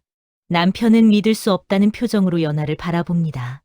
연하는 고개를 들지 못한 채 온몸을 떨고 있습니다. 부인, 이 자의 말이 사실이오? 연하는 대답하지 못합니다. 그저 눈물만 뚝뚝 떨어질 뿐입니다. 사내가 다시 입을 엽니다. 더 말씀드리자면 진짜 부인께서는 1년 전 갑자기 사라지셨지요. 그리고 이 연하가 나타났소. 참으로 기이한 일이 아니오? 그만. 연하가 비명처럼 외칩니다. 제발 그만하십시오. 사내가 연하에게 가까이 다가와 낮게 속삭입니다. 내 입을 다물게 하고 싶으냐? 그럼 은자 100냥을 마련해 오너라. 사흘 안에. 안 그러면. 그가 남편을 의미심장하게 바라봅니다. 모든 것을 밝힐 수밖에 없겠구나. 사내가 유유히 대문을 나서자 연하는 그 자리에 주저앉습니다. 남편은 멍하니 서서 아내를, 아니, 이 여인을 바라볼 뿐입니다. 부인, 아니, 그대는 대체 누구요? 연하는 얼굴을 감싸 쥐고 흐느낍니다. 쌓아 올렸던 행복의 탑이 한순간에 무너져 내립니다. 멀리서 까마귀 우는 소리가 불길하게 울려 퍼집니다. 어둠이 내린 한적한 주막. 연하는 쓰개 치마로 얼굴을 가린 채 조심스럽게 안으로 들어섭니다. 구석진 자리에 그 사내가 앉아 탁주를 마시고 있습니다. 왔구나, 연하. 사내가 비웃듯 말합니다. 은자는 준비했느냐? 연하는 천천히 그의 맞은편에 앉습니다. 그녀의 손은 떨리지 않습니다. 사흘 밤낮을 고민한 끝에 내린 결정이었습니다. 은자는 없습니다. 사내의 얼굴이 험악하게 변합니다. 그럼 각오는 했겠지. 내일 당장 그 양반 나으리께 대신 당신 가족을 구해드리겠습니다. 무슨 소리냐? 연하는 품에서 조심스럽게 문서 한 장을 꺼냅니다. 당신의 아내와 아들이 김참판댁의 종으로 팔려갔다는 것 알고 있습니다. 그리고 당신이 아무리 애원해도 그들을 되찾지 못했다는 것도요. 사내의 얼굴이 굳어집니다. 제가 그들을 찾아 자유의 몸으로 만들어 드리겠습니다. 내가 내 주제에 어찌 그런 일이 가능하겠느냐? 연하는 차분하게 대답합니다. 저는 지금 이 고을에서 가장 존경받는 양반가의 안주인입니다.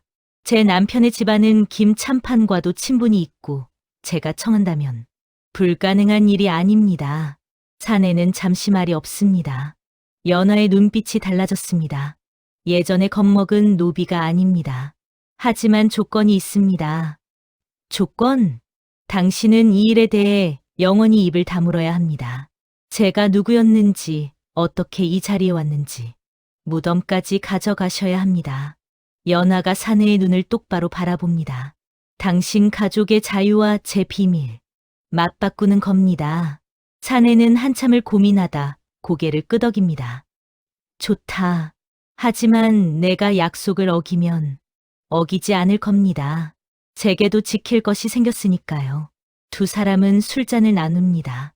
위험한 거래가 성립되는 순간입니다. 연하는 거울 앞에 앉아 정갈하게 머리를 빗습니다.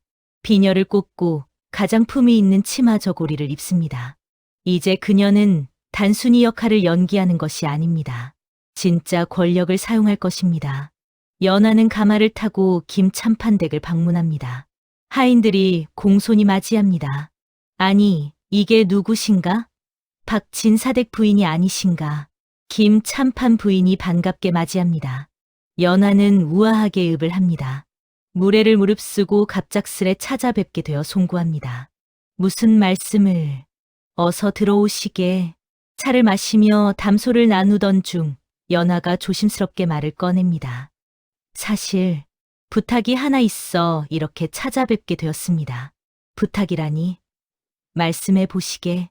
마님 댁의 종 중에 모자가 있다고 들었습니다. 제가 그들을 사고 싶습니다. 김 참판 부인이 이해한 표정을 짓습니다. 그 천한 것들을요? 대체 무슨 연유로? 연하는 준비해 온 말을 꺼냅니다. 저희 시어머님께서 병원 중이신데 약을 다루는데 능한 종이 필요하다고 하셨습니다. 그 부인이 약초에 밝다고 들었습니다. 아, 그렇군요. 은자 100냥을 드리겠습니다. 시세보다 후하게 쳐드리는 겁니다. 김 참판 부인의 눈이 빛납니다. 100냥이면 적지 않은 돈입니다. 그 정도 값을 치르신다면야. 물론이지요. 연하는 품에서 은자 주머니를 꺼냅니다. 그것은 남편 몰래 조금씩 모아둔 돈과 자신의 비녀와 놀이개를 판 돈이었습니다. 감사합니다, 마님. 거래가 성사되는 순간 연하는 처음으로 느낍니다. 이것이 권력이라는 것을. 연하는 사내의 아내와 아들을 만납니다. 여인은 남루한 옷에 수척한 얼굴이지만 아들을 꼭 안고 있습니다. 당신들은 이제 자유입니다. 네. 여인이 믿을 수 없다는 표정으로 연하를 바라봅니다. 문서에 도장을 찍었습니다. 오늘부터 당신들은 양인입니다. 연하가 양인 문서를 건넵니다. 여인은 그 자리에 무릎을 꿇고 울음을 터뜨립니다. 은혜를 어찌 갚아야 할지 갚을 필요 없습니다. 다만 연하가 낮게 속삭입니다. 당신 남편에게 전해 주십시오. 약속을 지키라고. 혼자 앉아있는 연하. 그녀는 자신의 손을 바라봅니다. 이 손으로 사람의 운명을 바꿨습니다.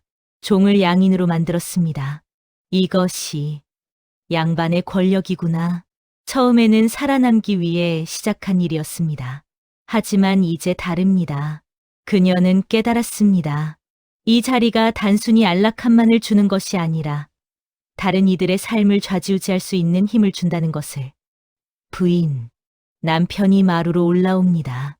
사내가 나타난 이후 둘 사이에는 미묘한 긴장이 흐르고 있었습니다. 오늘 김참판 댁에 다녀오셨다 들었소. 예, 무슨 일로? 연하는 잠시 망설이다 대답합니다. 종 한 쌍을 샀습니다. 시어머님의 병환을 위해서입니다. 남편은 그녀를 오래 바라보다 고개를 끄덕입니다. 그러하였소. 부인의 효심이 기특하오. 하지만 그의 눈빛 어딘가에는 여전히 의심이 남아 있습니다. 남편이 떠나고 연하는 다시 혼자가 됩니다. 미안합니다, 서방님. 하지만 이것이 우리 모두를 지키는 길입니다. 그녀는 하늘의 달을 바라봅니다. 저는 변하고 있습니다. 처음에 저와는 다른 사람이 되어가고 있어요. 권력의 맛을 본 연하. 그녀는 이제 단순히 살아남는 것을 넘어 이 시대 속에서 자신만의 방식으로 살아가는 법을 배우고 있었습니다. 달빛 아래 그녀의 그림자가 길게 드리워집니다. 예전보다 훨씬 더 크고 강한 그림자로. 촛불 아래 연하는 오래된 장부와 편지들을 뒤지고 있습니다. 남편이 과거 공부로 사랑채에 있는 지금이 유일한 기회입니다. 진짜 윤 씨는 정말 병으로 죽은 걸까? 그 의문은 사내가 나타난 이후 계속 그녀를 괴롭혀왔습니다. 연하의 기억 속 처음 이 몸으로 깨어났을 때 주변 사람들은 모두 말했습니다. 부인께서 병환으로 위독하시다가 겨우 깨어나셨다. 귀신이 곡할 지경이었는데 다행이다. 하지만 이상했습니다. 병으로 죽을 만큼 아팠던 사람의 몸치고는 너무 건강했습니다.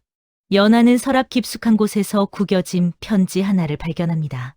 떨리는 손으로 펼쳐봅니다. 형님께 동생이 더 이상 참을 수 없어 이렇게 글을 올립니다. 형수님께서 저와 제 아들을 집에서 내쫓으려 하십니다. 선친께서 남기신 재산을 독차지하려는 속셈입니다. 형님, 제발 돌아오셔서. 편지는 거기서 끊겨 있습니다. 날짜는 1년 전, 진짜 윤 씨가 병으로 쓰러지기 바로 전날입니다. 연하는 쓰개 치마를 쓰고 조심스럽게 시장으로 향합니다. 그곳에서 옛 타인 하나를 만나기로 했습니다. 박진사댁에서 일하다 1년 전 쫓겨난 늙은 여종입니다.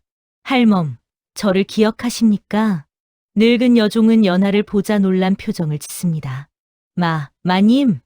아니, 당신은 제발 말씀해 주십시오. 1년 전 진짜 부인에게 무슨 일이 있었습니까?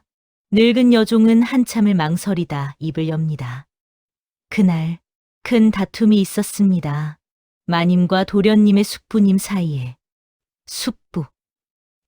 예, 도련님께서 과거 시험을 보러 한양에 가신 사이 숙부님께서 재산 분할을 요구하셨습니다.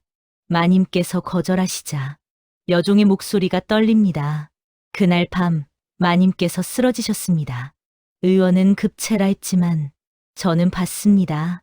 마님께서 드신 약탕 안에 이상한 가루가 섞여 있던 것을. 독이었단 말입니까? 감히 확신할 수는 없으나 그 후 숙부님 가족은 갑자기 많은 재산을 손에 쥐고 이 고을을 떠나셨습니다. 집으로 돌아온 연하는 방 안에 주저앉습니다. 그렇다면 진짜 윤 씨는 살해당한 것이고 그녀의 몸이 떨립니다. 나는 죽은 사람의 자리를 대신한 게 아니라 살해된 사람을 대체한 것이었어. 연하는 박진사댁 사당 앞에 무릎을 꿇습니다. 그곳에는 진짜 윤 씨의 위패가 아직 모셔지지 않았습니다. 남편은 아내가 살아있다고 믿기 때문입니다. 윤 씨, 아니, 진짜 부인. 연하가 떨리는 목소리로 말합니다. 용서하십시오. 저는 당신의 자리를 훔친 도둑인 줄만 알았습니다. 하지만 이제야 알았습니다. 눈물이 뚝뚝 떨어집니다. 당신은 억울하게 죽임을 당했고 저는 그저 우연히 이 자리에 놓인 것뿐이었다는 것을. 저는 도둑이 아니라 또 다른 희생자였습니다. 연하는 발견한 편지와 여종의 증언을 정리합니다. 이것을 남편께 말해야 할까? 하지만 머릿속이 복잡합니다. 진실을 밝히면 숙부의 죄가 드러나지만 동시에 자신의 정체도 의심받게 될 것입니다. 그리고 남편은 견딜 수 있을까? 사랑했던 아내가 가족에게 살해당했다는 사실을. 남편이 마루로 올라옵니다. 부인, 무슨 생각을 그리 깊이 하시오? 연하는 그를 바라봅니다. 진실을 말할까, 침묵할까? 서방님. 만약 제가 서방님께 충격적인 사실을 말씀드린다면 들으실 수 있으시겠습니까? 남편의 표정이 굳어집니다. 무슨 말이오? 연하는 깊은 숨을 들이쉽니다. 서방님이 숙부님에 관한 일입니다. 연하는 홀로 깊은 산속 암자를 찾아갑니다. 며칠 전 우연히 시장에서 들은 소문 때문이었습니다. 산 너머 암자에 비구니 하나가 사는데 그이가 연하라는 이름을 계속 부른다더라. 가슴이 두근거렸습니다. 설마. 낡은 암자 앞에 서자 안에서 연불 소리가 들립니다. 연하는 떨리는 손으로 문을 두드립니다. 계십니까? 문이 열리고 허름한 승복을 입은 여인이 나타납니다. 그녀의 얼굴을 본 순간 연하는 숨이 멎습니다. 어머니, 누구시오? 비구니가 묻지만 연하의 얼굴을 보는 순간 그녀의 손에서 염주가 떨어집니다. 어머니, 정말 어머니이십니까?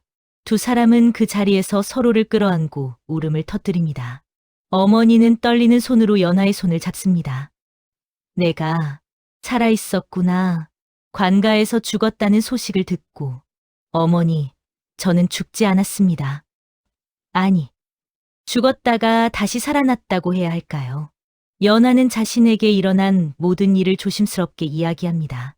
어머니는 놀라움과 안도가 뒤섞인 표정으로 듣습니다. 한참 침묵하던 어머니가 입을 엽니다. 연하야, 내게 해야 할 말이 있다. 평생 숨겨왔던. 무슨 말씀이십니까? 어머니의 눈에 눈물이 고입니다. 너는 원래 양반의 피였다. 네. 연하는 믿을 수 없다는 표정으로 어머니를 바라봅니다. 20여 년 전 나는 한 양반댁의 서녀였다. 너의 아버지는 그 집안의 도련님이셨지. 어머니의 목소리가 떨립니다. 우리는 사랑했다. 하지만 그분의 가문에서는 절대 허락할 수 없는 일이었지. 나는 천한 서녀였고 그분은 적장자셨으니까. 그래서 내가 태어나자 그분의 가문에서는 우리를 쫓아냈다. 나는 너를 지키기 위해 종으로 팔려갔다. 너를 양반의 딸로 키울 수 없다면 차라리 노비의 딸로 살리는 게 안전하다고 생각했다. 연하는 멍하니 앉아 있습니다. 그럼 제 아내 양반 피는 거짓이 아니었단 말입니까? 그렇다. 너는 태어날 때부터 양반의 피를 이어받았다. 하지만 신부는 종이었지. 참으로 아이러니하지 않느냐? 어머니가 쓸쓸하게 웃습니다. 신부는 거짓이었고 혈통만이 진짜였던 것이다. 그런데 지금 너는 혈통은 진짜인데 신분이 거짓이 되었습니다. 두 사람은 서로를 바라보며 눈물을 흘립니다. 제 아버지는 어떤 분이셨습니까? 어머니는 품에서 낡은 비녀 하나를 꺼냅니다. 이것이 그분이 마지막으로 내게 준 것이다. 너를 위해 남겨두라고 하셨지.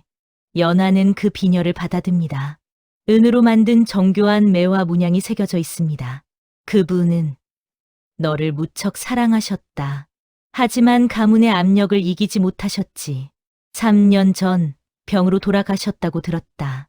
임종 때까지 너의 이름을 부르셨다더구나. 연하, 연하. 하고 연하는 비녀를 꼭 쥡니다. 어머니, 그럼 저는 무엇입니까? 양반입니까? 천민입니까?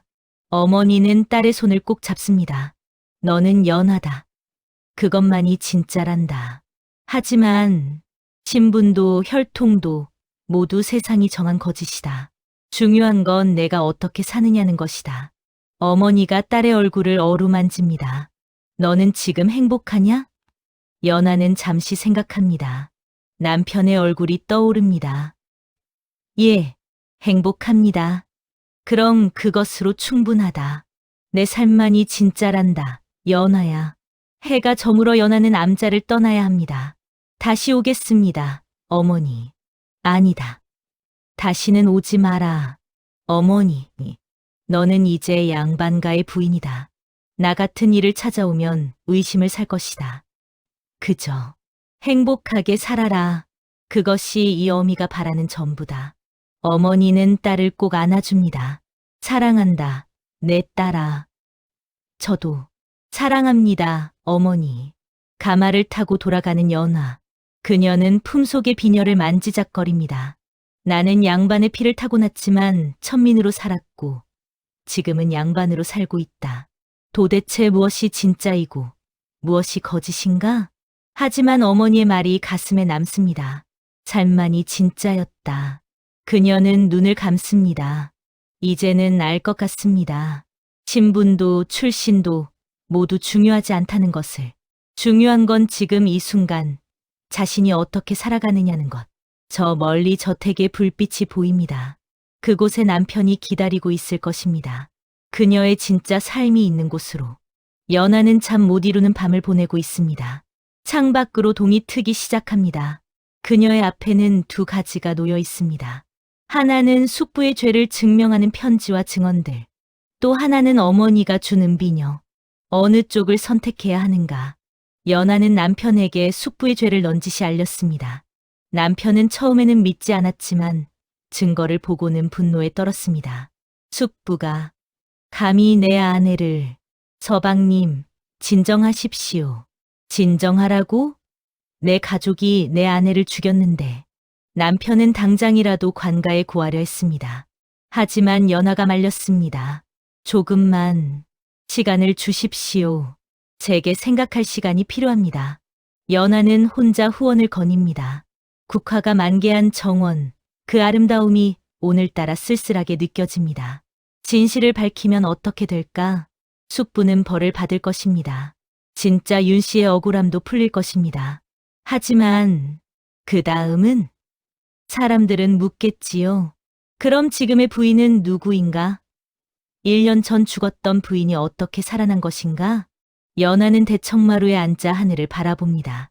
진짜 윤 씨, 당신은 원하십니까? 제가 모든 것을 밝히길? 바람이 불어옵니다. 저는 당신의 원수를 갚아드릴 수 있습니다. 하지만 그 대가로 저희 모든 것을 잃게 될 겁니다. 그녀의 눈에서 눈물이 흐릅니다. 아니면 이대로 침묵할 수도 있습니다. 당신의 자리에서 당신이 못다 한 선한 일들을 하며 살 수도 있습니다. 남편이 안채로 찾아옵니다. 그의 얼굴에는 지친 기색이 역력합니다. 부인, 나는 결정했소. 내일 관가에 고할 것이오. 서방님. 숙부의 죄를 밝히고 정당한 처벌을 받게 할 것이오. 비록 가문의 명예에 먹칠이 되더라도 연하는 남편의 손을 잡습니다. 서방님께서 그러하시면 저도 밝혀야 할 것이 있습니다. 무엇이요? 연하는 깊은 숨을 들이쉽니다. 제 정체에 관한 것입니다. 남편의 얼굴이 굳어집니다. 부인, 그 말은 저는 서방님의 진짜 부인이 아닙니다. 침묵이 흐릅니다. 길고 무거운 침묵. 알고 있었소. 네. 남편이 쓸쓸하게 웃습니다. 부인의 변화가 너무 극적이었소. 처음엔 병 때문이라 생각했지만 시간이 지날수록 확신했소. 당신은 내가 알던 그 사람이 아니라고. 연하는 놀라 남편을 바라봅니다. 하지만 이상했소. 낯선 사람인데도 불구하고 당신과 함께하는 시간이 행복했소. 남편이 연하의 손을 꼭 잡습니다. 진짜 부인은 나를 사랑하지 않았소. 우리의 혼인은 집안끼리의 결정이었을 뿐. 하지만 당신은 달랐소. 서방님. 당신이 누구든 어디서 왔든 나는 지금의 당신을 사랑하오. 연하는 눈물을 흘립니다. 하지만 제가 진실을 밝히면 우리는 끝입니다. 남편이 일어서서 창밖을 바라봅니다. 부인께는 선택권이 있소. 선택권이요? 하나는 이대로 침묵하는 것. 숙부의 죄만 밝히고 부인의 정체는 비밀로 하는 것이오. 남편이 돌아서서 연하를 바라봅니다. 우리는 행복하게 살 수 있을 것이오. 아무도 의심하지 않소. 다만? 진짜 부인의 억울함은 완전히 풀리지 못할 것이오. 그녀가 왜 죽었는지, 누가 정확히 어떻게 죽였는지는 영원히 묻힐 수도 있소. 다른 하나는 모든 것을 밝히는 것이오. 남편의 목소리가 떨립니다. 숙부의 죄도, 부인의 정체도, 모든 진실을. 그렇게 되면 저는 거짓 신분으로 살았던 죄로 벌을 받게 될 것입니다. 그렇소. 최악의 경우, 사형까지도. 두 사람은 서로를 바라봅니다. 연하는 방안을 천천히 거닙니다. 거짓 위에서 선을 행하는 것. 그것이 진정한 정의일까요? 모르겠소. 아니면 진실을 밝히고 벌을 받는 것이 정의일까요? 남편은 대답하지 못합니다. 연하는 품속의 은비녀를 꺼냅니다. 어머니께서 말씀하셨습니다. 삶만이 진짜라고. 하지만 거짓된 삶이 진짜일 수 있을까요? 연하는 창밖의 달을 바라봅니다. 서방님, 저는. 그녀가 입을 열려는 순간 밖에서 급한 발소리가 들립니다. 도련님, 큰일 났습니다. 하인이 헐레벌떡 뛰어듭니다. 숙부님께서 소문을 듣고 야반도주하셨습니다. 뭐라고? 그리고 관가에 먼저 고소장을 넣으셨다 합니다.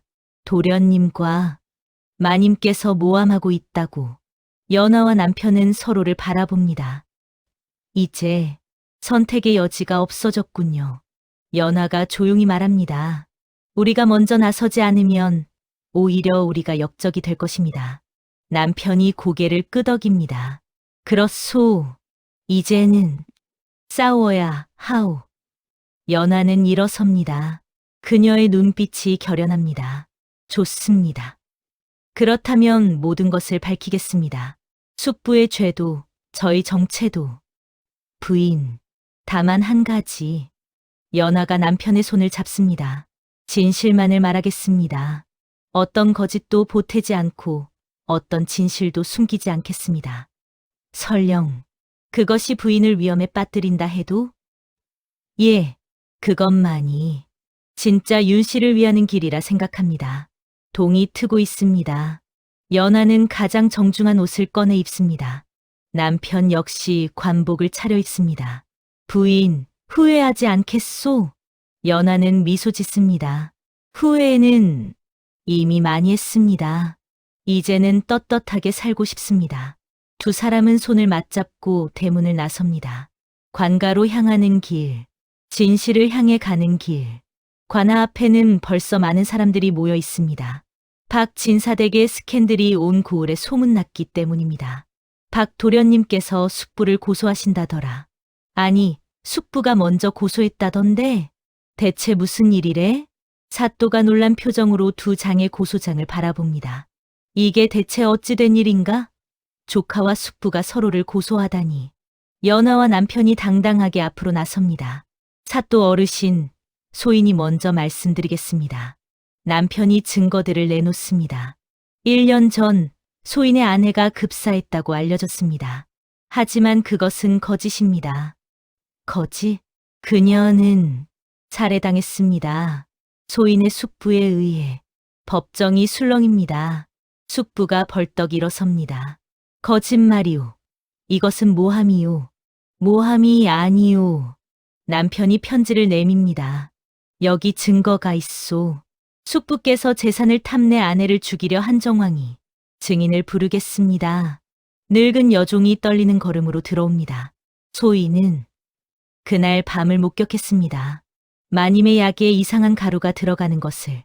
이 거짓말쟁이 계집. 숙부가 소리칩니다. 천한 종년의 말을 어찌 믿는단 말이오. 사또가 위엄있게 말합니다. 조용히 하시오. 증언을 다 들은 후 판단하겠소. 그렇다면 사또가 연하를 바라봅니다.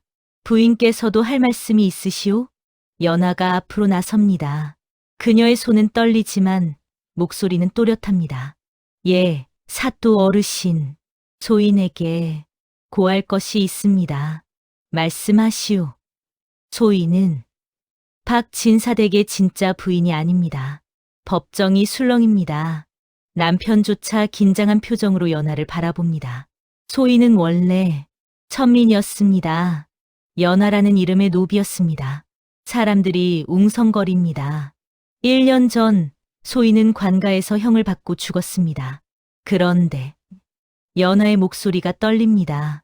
눈을 떠보니 이 몸, 진짜 윤 씨 부인의 몸으로 깨어나 있었습니다. 무슨 허무맹랑한 소리요. 숙부가 비웃습니다. 귀신 씌인 소리를 하는구나. 그때 법정 뒤에서 한 비구니가 나타납니다. 사또 어르신, 소승이 증언하겠습니다. 당신은 누구요? 소승은 저 아이의 어미입니다. 연하가 놀라 돌아봅니다. 어머니, 어째서? 어머니가 앞으로 나와 무릎을 꿇습니다. 사또 어르신, 제 딸은 거짓을 말하지 않았습니다. 그 아이는 정말 죽었다가 다시 살아났습니다. 비구니, 정신이 온전하시오? 소승이 미친 것이 아닙니다. 어머니가 은비녀를 꺼냅니다. 이것을 보십시오. 이것은 제 딸의 친부께서 남기신 것입니다. 여기에 새겨진 매화 문양. 이것은 좌의정 댁의 가문 문장입니다. 법정이 다시 술렁입니다. 좌의정? 그렇다면 저 여인은 어머니가 계속 말합니다. 제 딸은 좌의정 댁 도련님의 서녀입니다. 비록 천민으로 자랐으나 그 몸에는 양반의 피가 흐릅니다. 사또가 비녀를 자세히 살핍니다. 이것은 정말 좌의정 댁의 것이 맞소. 사또가 연하를 바라봅니다. 그렇다면 부인, 아니, 연하, 당신은 정말 죽었다가 살아났다는 말이오? 소인도 어떻게 된 일인지 모릅니다. 다만 눈을 떠보니 이 몸이 되어 있었을 뿐입니다. 귀신 씌인 것이 아니오? 아닙니다. 남편이 나섭니다. 사또 어르신, 소인의 아내는, 아니, 이 여인은 1년 동안 제대로 된 아내이자 며느리로 살아왔습니다. 만약 귀신이었다면 어찌 그리 살 수 있었겠습니까? 숙부가 다시 일어섭니다. 보시오, 사또, 저것들의 말을 믿겠소? 천민 주제에 양반 행세를 한 죄, 신분을 속인 죄, 그것만으로도 사형감이오. 맞는 말이오. 사또가 고개를 끄덕입니다. 신분을 속이고 양반 행세를 한 것은 중죄여. 연하는 고개를 숙입니다. 소인, 그 죄를 받아들이겠습니다. 안 됩니다. 남편이 바닥에 엎드립니다. 사또 어르신, 그 죄는 소인에게도 있습니다. 소인이 그녀가 누군지 알면서도 묵인했으니까요. 도련님. 하지만 이 여인은 진짜 부인보다 더 부인다웠습니다. 집안을 돌보고 어른을 모시고 선행을 베풀었습니다. 남편이 연하를 바라봅니다. 그리고 무엇보다 진짜 부인의 억울함을 풀기 위해 이 자리에 섰습니다. 자신의 목숨을 걸고서라도. 사또가 길게 한숨을 쉽니다. 참으로 난처한 사건이로다. 그가 연하를 바라봅니다. 내 말이 사실이라면 너는 죽은 자를 대신해 살아온 것이고, 그리고 숯불을 바라봅니다. 내 죄가 사실이라면 너는 조카의 아내를 죽인 것이로다. 소인은 억울합니다. 증거가 있소. 숙부의 집에서 독약이 발견되었습니다. 포졸들이 증거물을 가져옵니다. 사또가 일어섭니다. 이 사건은 조정에 보고해야 할 것 같소. 너무나 중대한 일이오. 그가 연하를 바라봅니다. 연하, 너는 신분을 속인 죄가 있으나 진실을 밝히러 스스로 온 점을 참작하겠소. 감사합니다, 어르신. 그리고 너. 사또가 숙부를 바라봅니다. 살인의 혐의가 짙소. 일단 옥에 가두겠소. 억울합니다. 억울해요. 숙부가 끌려나갑니다. 재판이 끝나고 연하와 남편이 법정을 나섭니다. 사람들이 둘을 바라봅니다. 어떤 이는 비난의 눈빛으로, 어떤 이는 동정의 눈빛으로. 저 여인. 참 기구하구나. 천민 주제에 양반 행세를 했으니 벌을 받아야지. 하지만 악인을 밝혀낸 것은 칭찬할 만하지 않은가? 집으로 돌아가는 가마안. 연하와 남편은 손을 맞잡고 있습니다. 부인. 아니, 연하. 예, 서방님. 후회하지 않소. 연하는 미소 짓습니다. 후회는 하지 않습니다. 드디어 진실되게 살 수 있게 되었으니까요. 앞으로 어떻게 될지 모르. 조정의 판결이. 알고 있습니다. 하지만 연하가 남편의 손을 꼭 잡습니다. 진실을 말한 것에 대해서는 후회하지 않을 것입니다. 두 사람은 서로를 바라보며 조용히 미소 짓습니다. 밖에서는 여전히 사람들이 웅성거리고 있지만 이 순간만큼은 둘만의 평화입니다. 연하의 사건은 결국 한양으로 올라갔습니다. 신분을 속인 죄, 양반 행세를 한 죄, 조선의 법은 엄격합니다. 의금부의 어두운 신문실. 연하는 무릎을 꿇고 앉아 있습니다. 연하, 내 죄를 알겠느냐? 알고 있습니다. 천민의 신분으로 양반을 사칭했으니 그 죄가 가볍지 않다. 연하는 고개를 숙입니다. 연하가 한양으로 끌려간 후 고을에는 이상한 일이 벌어집니다. 백성들이 하나둘 관아 앞에 모여들기 시작한 것입니다. 연하 마님을 풀어주시오. 마님은 나쁜 분이 아니시오. 관아의 사또가 당황합니다. 여보들 진정하시오. 저 여인은 신분을 속인 죄인이오. 하지만 마님께서는 저희를 도우셨습니다. 한 늙은 농부가 앞으로 나섭니다. 작년 흉년 때 마님께서 쌀을 나눠주셨습니다. 덕분에 제 손자가 굶어 죽지 않았습니다. 저희 딸이 병들었을 때 마님께서 약값을 대주셨습니다. 마님께서는 종들에게도 따뜻한 밥을 주셨습니다. 양반 중에 그런 분이 어디 있습니까? 한 여인이 눈물을 흘리며 말합니다. 마님께서 천민이었다면 어떻습니까?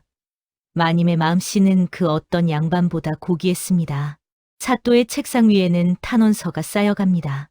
연하를 용서해 주십시오. 그녀는 우리의 은인입니다. 신분이 천했어도 행실은 양반보다 높았습니다. 사또는 한숨을 쉽니다. 법은 법이거늘 이를 어찌한단 말인가. 연하는 차가운 옥사에 갇혀 있습니다. 그곳으로 남편이 면회를 옵니다. 부인, 아니, 연하, 서방님. 남편은 옥문 너머로 그녀의 손을 잡습니다. 고을에서 백성들이 들고 일어났소. 부인을 구하라고. 제가 그럴 자격이 있을까요? 있소. 남편의 목소리가 떨립니다. 부인은? 아니, 당신은 그 어떤 양반보다 올바르게 살았소. 남편이 조용히 말합니다. 진짜 윤 씨는 양반이었지만 오만했소. 종들을 학대했고 가난한 이들을 업신여겼소. 하지만 당신은 달랐소. 천민이었지만 가장 고귀한 마음을 가졌소. 남편의 눈에서 눈물이 흐릅니다. 이름은 거짓이었을지 몰라도 당신의 삶은 그 어느 것보다 참되었소. 대신들이 모인 가운데 연하의 죄를 논합니다. 신분을 속인 죄 명백하오. 차명이 마땅하오. 한 대신이 말합니다. 하지만 다른 대신이 반박합니다. 하나 고려해야 할 점이 있소. 이 여인은 아기로 속인 것이 아니오. 그것이 무슨 변명이 되겠소? 들으시오. 이 여인은 죽었다가 깨어나 보니 그 몸이 되어 있었다 하지 않소? 그것이 사실이라면 그때 한 노인이 들어섭니다. 좌의정입니다. 소신이 한 말씀 드리겠습니다. 좌의정 대감, 이 사건과 무슨 관련이? 좌의정이 은비녀를 꺼냅니다. 이것은 소신에 돌아간 아들이 남긴 것입니다. 대신들이 웅성거립니다. 그렇다면, 그렇소. 저 여인은 소신이, 손녀요. 좌의정이 연하를 바라봅니다. 비록 서출이고 천민으로 자랐으나 그 몸에는 소신의 피가 흐르고 있소. 대감, 그렇다 해도 법도 중요하지만 좌의정이 탄원서 뭉치를 내놓습니다. 백성의 마음도 중요하지 않소? 이것을 보시오. 수백 명의 백성이 이 아이를 살려달라 탄원하고 있소. 그가 목소리를 높입니다. 진짜 양반은 혈통만으로 정해지는 것이 아니오. 행실로도 정해지는 것이오. 영의정이 일어섭니다. 좌의정 대감의 말씀에 일리가 있소. 그가 연하를 바라봅니다. 연하, 내 죄는 분명하다. 하지만 그가 탄원서들을 들어 보입니다. 너는 비록 거짓 이름으로 살았으나 그 삶만큼은 진실했다. 백성들이 그것을 증명하고 있다. 밖에서 웅성거림이 들립니다. 의금부 앞에까지 백성들이 몰려온 것입니다. 연하를 살려주시오. 마님은 선한 분이십니다. 신분이 천해도 마음은 고귀했습니다. 영의정이 창밖을 바라봅니다. 저들의 목소리를 들으시오. 저것이 바로 백성의 마음이오. 연하. 예, 내 죄를 묻는다. 신분을 속인 죄, 양반을 사칭한 죄. 인정하느냐? 인정합니다. 하나, 내가 한 일들을 생각하면 중형은 과하다 여겨진다. 연하가 고개를 듭니다. 그리하여 내게 선택권을 주겠다. 선택권이라 하시면? 영의정이 말합니다. 하나는 양반의 신분을 유지하되 먼 곳으로 유배되는 것. 다른 하나는 스스로 양반의 신분을 버리고 평민으로 사는 것이다. 침묵이 흐릅니다. 평민으로 산다면 죄를 묻지 않겠다. 다만 다시는 양반을 사칭해서는 안 된다. 연하는 잠시 생각합니다. 소인은 후자를 택하겠습니다. 확실하냐? 예, 소인은 처음부터 천민이었습니다. 잠시 꿈을 꾸었을 뿐입니다. 연하가 고개를 숙입니다. 이제 그 꿈에서 깨어나 진짜 제 모습으로 살고 싶습니다. 영의정이 고개를 끄덕입니다. 알겠다. 연하, 너는 오늘부로 평민이 되었다. 신분의 속박에서 자유로우나 양반의 특권도 없다. 감사합니다. 옥문이 열립니다. 연하가 밖으로 나오자 남편이 달려와 그녀를 안습니다. 연하, 서방님. 이제 저는 평민입니다. 서방님의 부인이 될 수 없습니다. 상관없소. 남편이 그녀를 꼭 안습니다. 신분이 무엇이오? 내가 사랑하는 건 당신이오. 연하. 두 사람이 밖으로 나오자 모여있던 백성들이 환호합니다. 마님께서 풀려나셨다. 연하님, 고맙습니다. 사람들이 눈물을 흘리며 그녀를 맞이합니다. 연하는 그들을 보며 깨닫습니다. 내가 양반이어서가 아니라 내가 그들을 진심으로 대했기에 그들도 나를 기억해 주는구나. 그녀의 눈에서 뜨거운 눈물이 흐릅니다. 연하와 남편은 한강변을 걷습니다. 이제 어찌하시겠소? 집으로 돌아가겠습니다. 하지만 부인은 이제 평민이오. 나와 함께 살 수 없소. 연하가 미소 짓습니다. 그럼 평민의 집에서 살면 되지 않겠습니까? 무슨 뜻이오? 저는 더 이상 양반의 부인이 아닙니다. 하지만 서방님을 사랑하는 한 사람의 여인입니다. 남편이 그녀의 손을 잡습니다. 나도 그저 당신을 사랑하는 한 사람의 남자일 뿐이오. 두 사람은 서로를 바라보며 웃습니다. 신분의 굴레에서 벗어나 이제는 그저 두 사람의 인간으로 연하와 남편이 고향으로 돌아왔습니다. 그러나 연하는 대문 앞에서 멈춥니다. 서방님, 저는 이 문을 들어갈 수 없습니다. 왜 그러시오? 저는 이제 평민입니다. 이 집의 안주인이 아닙니다. 남편이 그녀의 손을 잡습니다. 그럼 우리 함께 나가겠소. 네. 남편이 대문을 바라봅니다. 이 집, 이 재산, 이 신분, 모두 내게 무슨 의미가 있겠소? 당신이 없다면, 서방님, 나도 양반의 신분을 내려놓겠소. 그리고 당신과 함께 평범한 사람으로 살겠소. 연하가 놀라 그를 바라봅니다. 그럴 수 없습니다. 서방님의 가문은 조상님들께서도 이해하실 것이오. 남편이 미소 짓습니다. 진정한 사랑 앞에서는 신분도 무의미하다는 것을. 그때 집 안에서 하인들이 하나둘 나옵니다. 도련님, 마님, 우리는 들었습니다. 마님께서 평민이 되셨다고. 연하가 고개를 숙입니다. 미안합니다. 제가 여러분을 속였습니다. 아닙니다. 늙은 집사가 앞으로 나섭니다. 마님께서는 우리를 속인 것이 아닙니다. 오히려 우리를 가족처럼 대해주셨습니다. 한 여종이 눈물을 흘리며 말합니다. 진짜 마님께서는 저희를 때리시고 굶기셨습니다. 하지만 새 마님께서는 달랐습니다. 저희에게 따뜻한 밥을 주시고 아플 때 돌봐주셨습니다. 마님, 신분이 무엇입니까? 마님의 마음이 진짜였습니다. 집사가 무릎을 꿇습니다. 저희를 데려가 주십시오. 마님을 모시고 싶습니다. 연하가 그들을 일으켜 세웁니다.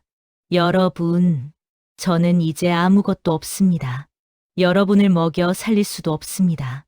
괜찮습니다. 젊은 하인이 말합니다. 저희도 자유를 원합니다. 마님처럼요. 연하가 놀라 그들을 바라봅니다. 도련님.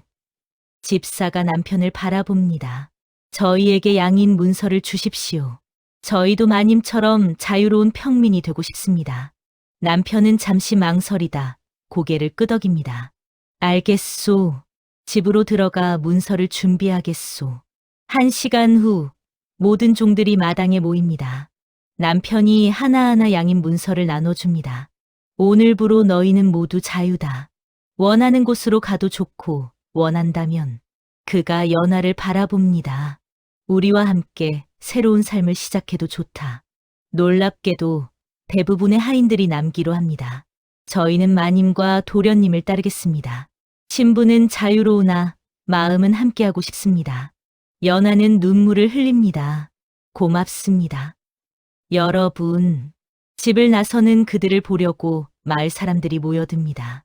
연하 마님, 어디 가십니까? 연하가 그들에게 읍을 합니다. 저는 새로운 곳에서 새로운 삶을 시작하려 합니다. 그럼 우리는요? 마님께서 없으면 누가 우리를 도와줍니까? 한 노파가 울먹입니다. 연하가 노파의 손을 잡습니다. 제가 양반이 아니어도 여러분을 돕는 마음은 변하지 않습니다. 하지만 이제는 힘은 신분에서 나오는 게 아닙니다. 연하가 주변을 둘러봅니다. 우리가 함께 모이면, 서로 돕고 살면, 그것이 진짜 힘입니다. 연하 일행은 마을 외곽에 작은 집을 마련합니다. 양반의 저택과는 비교할 수 없이 작고 초라하지만 모두의 얼굴에는 웃음이 가득합니다. 자, 이제부터 우리는 모두 평등합니다. 연하가 말합니다. 주인도 없고 종도 없습니다. 우리는 모두 가족입니다. 가족. 모두가 그 말을 되뇌입니다. 날이 갈수록 그들의 작은 공동체는 성장합니다. 남편은 그를 가르치기 시작합니다. 마을의 아이들이 모여듭니다. 연하는 여인들에게 바느질과 약초 다루는 법을 가르칩니다. 옛 타인들은 농사를 짓고 물건을 만들어 팝니다. 저기 가면 신분을 묻지 않는다더라. 양반도 천민도 없이 모두 평등하게 산다더라. 연하라는 여인이 이끈다던데 과거의 양반이었다가 스스로 내려놓았다더라. 소문을 듣고 사람들이 하나둘 찾아옵니다. 어느 날 남편의 어머니가 찾아옵니다. 어머님. 남편이 놀라 일어섭니다. 노부인은 초라한 집을 둘러보다 연하를 바라봅니다. 내가 내 며느리였구나. 송구합니다, 어머님. 제가 아니다. 노부인이 손을 내줬습니다. 나도 알고 있었다. 내가 진짜 윤 씨가 아니라는 것을. 네. 1년 전 며느리가 갑자기 변했을 때 이상하다 생각했지. 하지만 노부인이 연하의 손을 잡습니다. 내가 더 나은 며느리였기에 모른 척했다. 어머님, 용서해다오. 이 늙은이가 내게 너무 큰 짐을 지웠구나. 연하가 노부인을 안습니다. 아닙니다, 어머님. 저야말로 감사합니다. 제게 가족을 주셔서. 노부인이 주변을 둘러봅니다. 여기 내가 머물 곳도 있느냐? 어머님, 설마. 나도 이제 늙었다. 허례허식 가득한 양반의 삶보다 여기서 진솔하게 살고 싶구나. 남편과 연하는 서로를 바라보며 미소 짓습니다. 그날 저녁 모두가 둘러앉아 저녁을 먹습니다. 양반도 천민도 없이 어머니도 며느리도 예타인들도 모두가 한 상에 둘러앉아 밥을 먹습니다. 이상하지 않소? 신분이 없으니 오히려 더 편하오. 남편이 말합니다. 그것이 원래 사람 사는 모습이 아니겠습니까? 연하가 대답합니다. 그들의 공동체는 작은 마을이 되었습니다. 자유촌이라 불리는 이곳에는 온갖 신분의 사람들이 모여 살아갑니다. 연하는 마을 한가운데서 아이들을 가르치고 있습니다. 선생님, 신분이란 게 정말 필요한 건가요? 한 아이가 묻습니다. 연하는 미소 지으며 대답합니다. 신분은 사람이 만든 것이란다. 하지만 사람의 가치는 하늘이 만든 것이지. 그럼 우리는 모두 똑같은 건가요? 그렇단다. 우리는 모두 소중한 사람들이야. 저녁, 연하는 남편과 함께 마을을 내려다봅니다. 후회하지 않소? 전혀요. 오히려 연하가 남편의 손을 잡습니다. 이제야 진짜 제 삶을 사는 것 같습니다. 나도 그렇소. 두 사람은 서로를 바라보며 미소 짓습니다. 하늘에는 별이 총총합니다. 그 별빛 아래 신분도 계급도 없는 작은 마을에서 사람들은 진정으로 자유롭고 평등하게 살아갑니다. 연하는 깨달았습니다. 진짜 고귀함은 신분이 아니라 마음에서 나온다는 것을. 진짜 자유는 권력이 아니라 진실에서 나온다는 것을. 그리고 진짜 삶은 거짓 없이 두려움 없이 사랑으로 사는 것이라는 것을.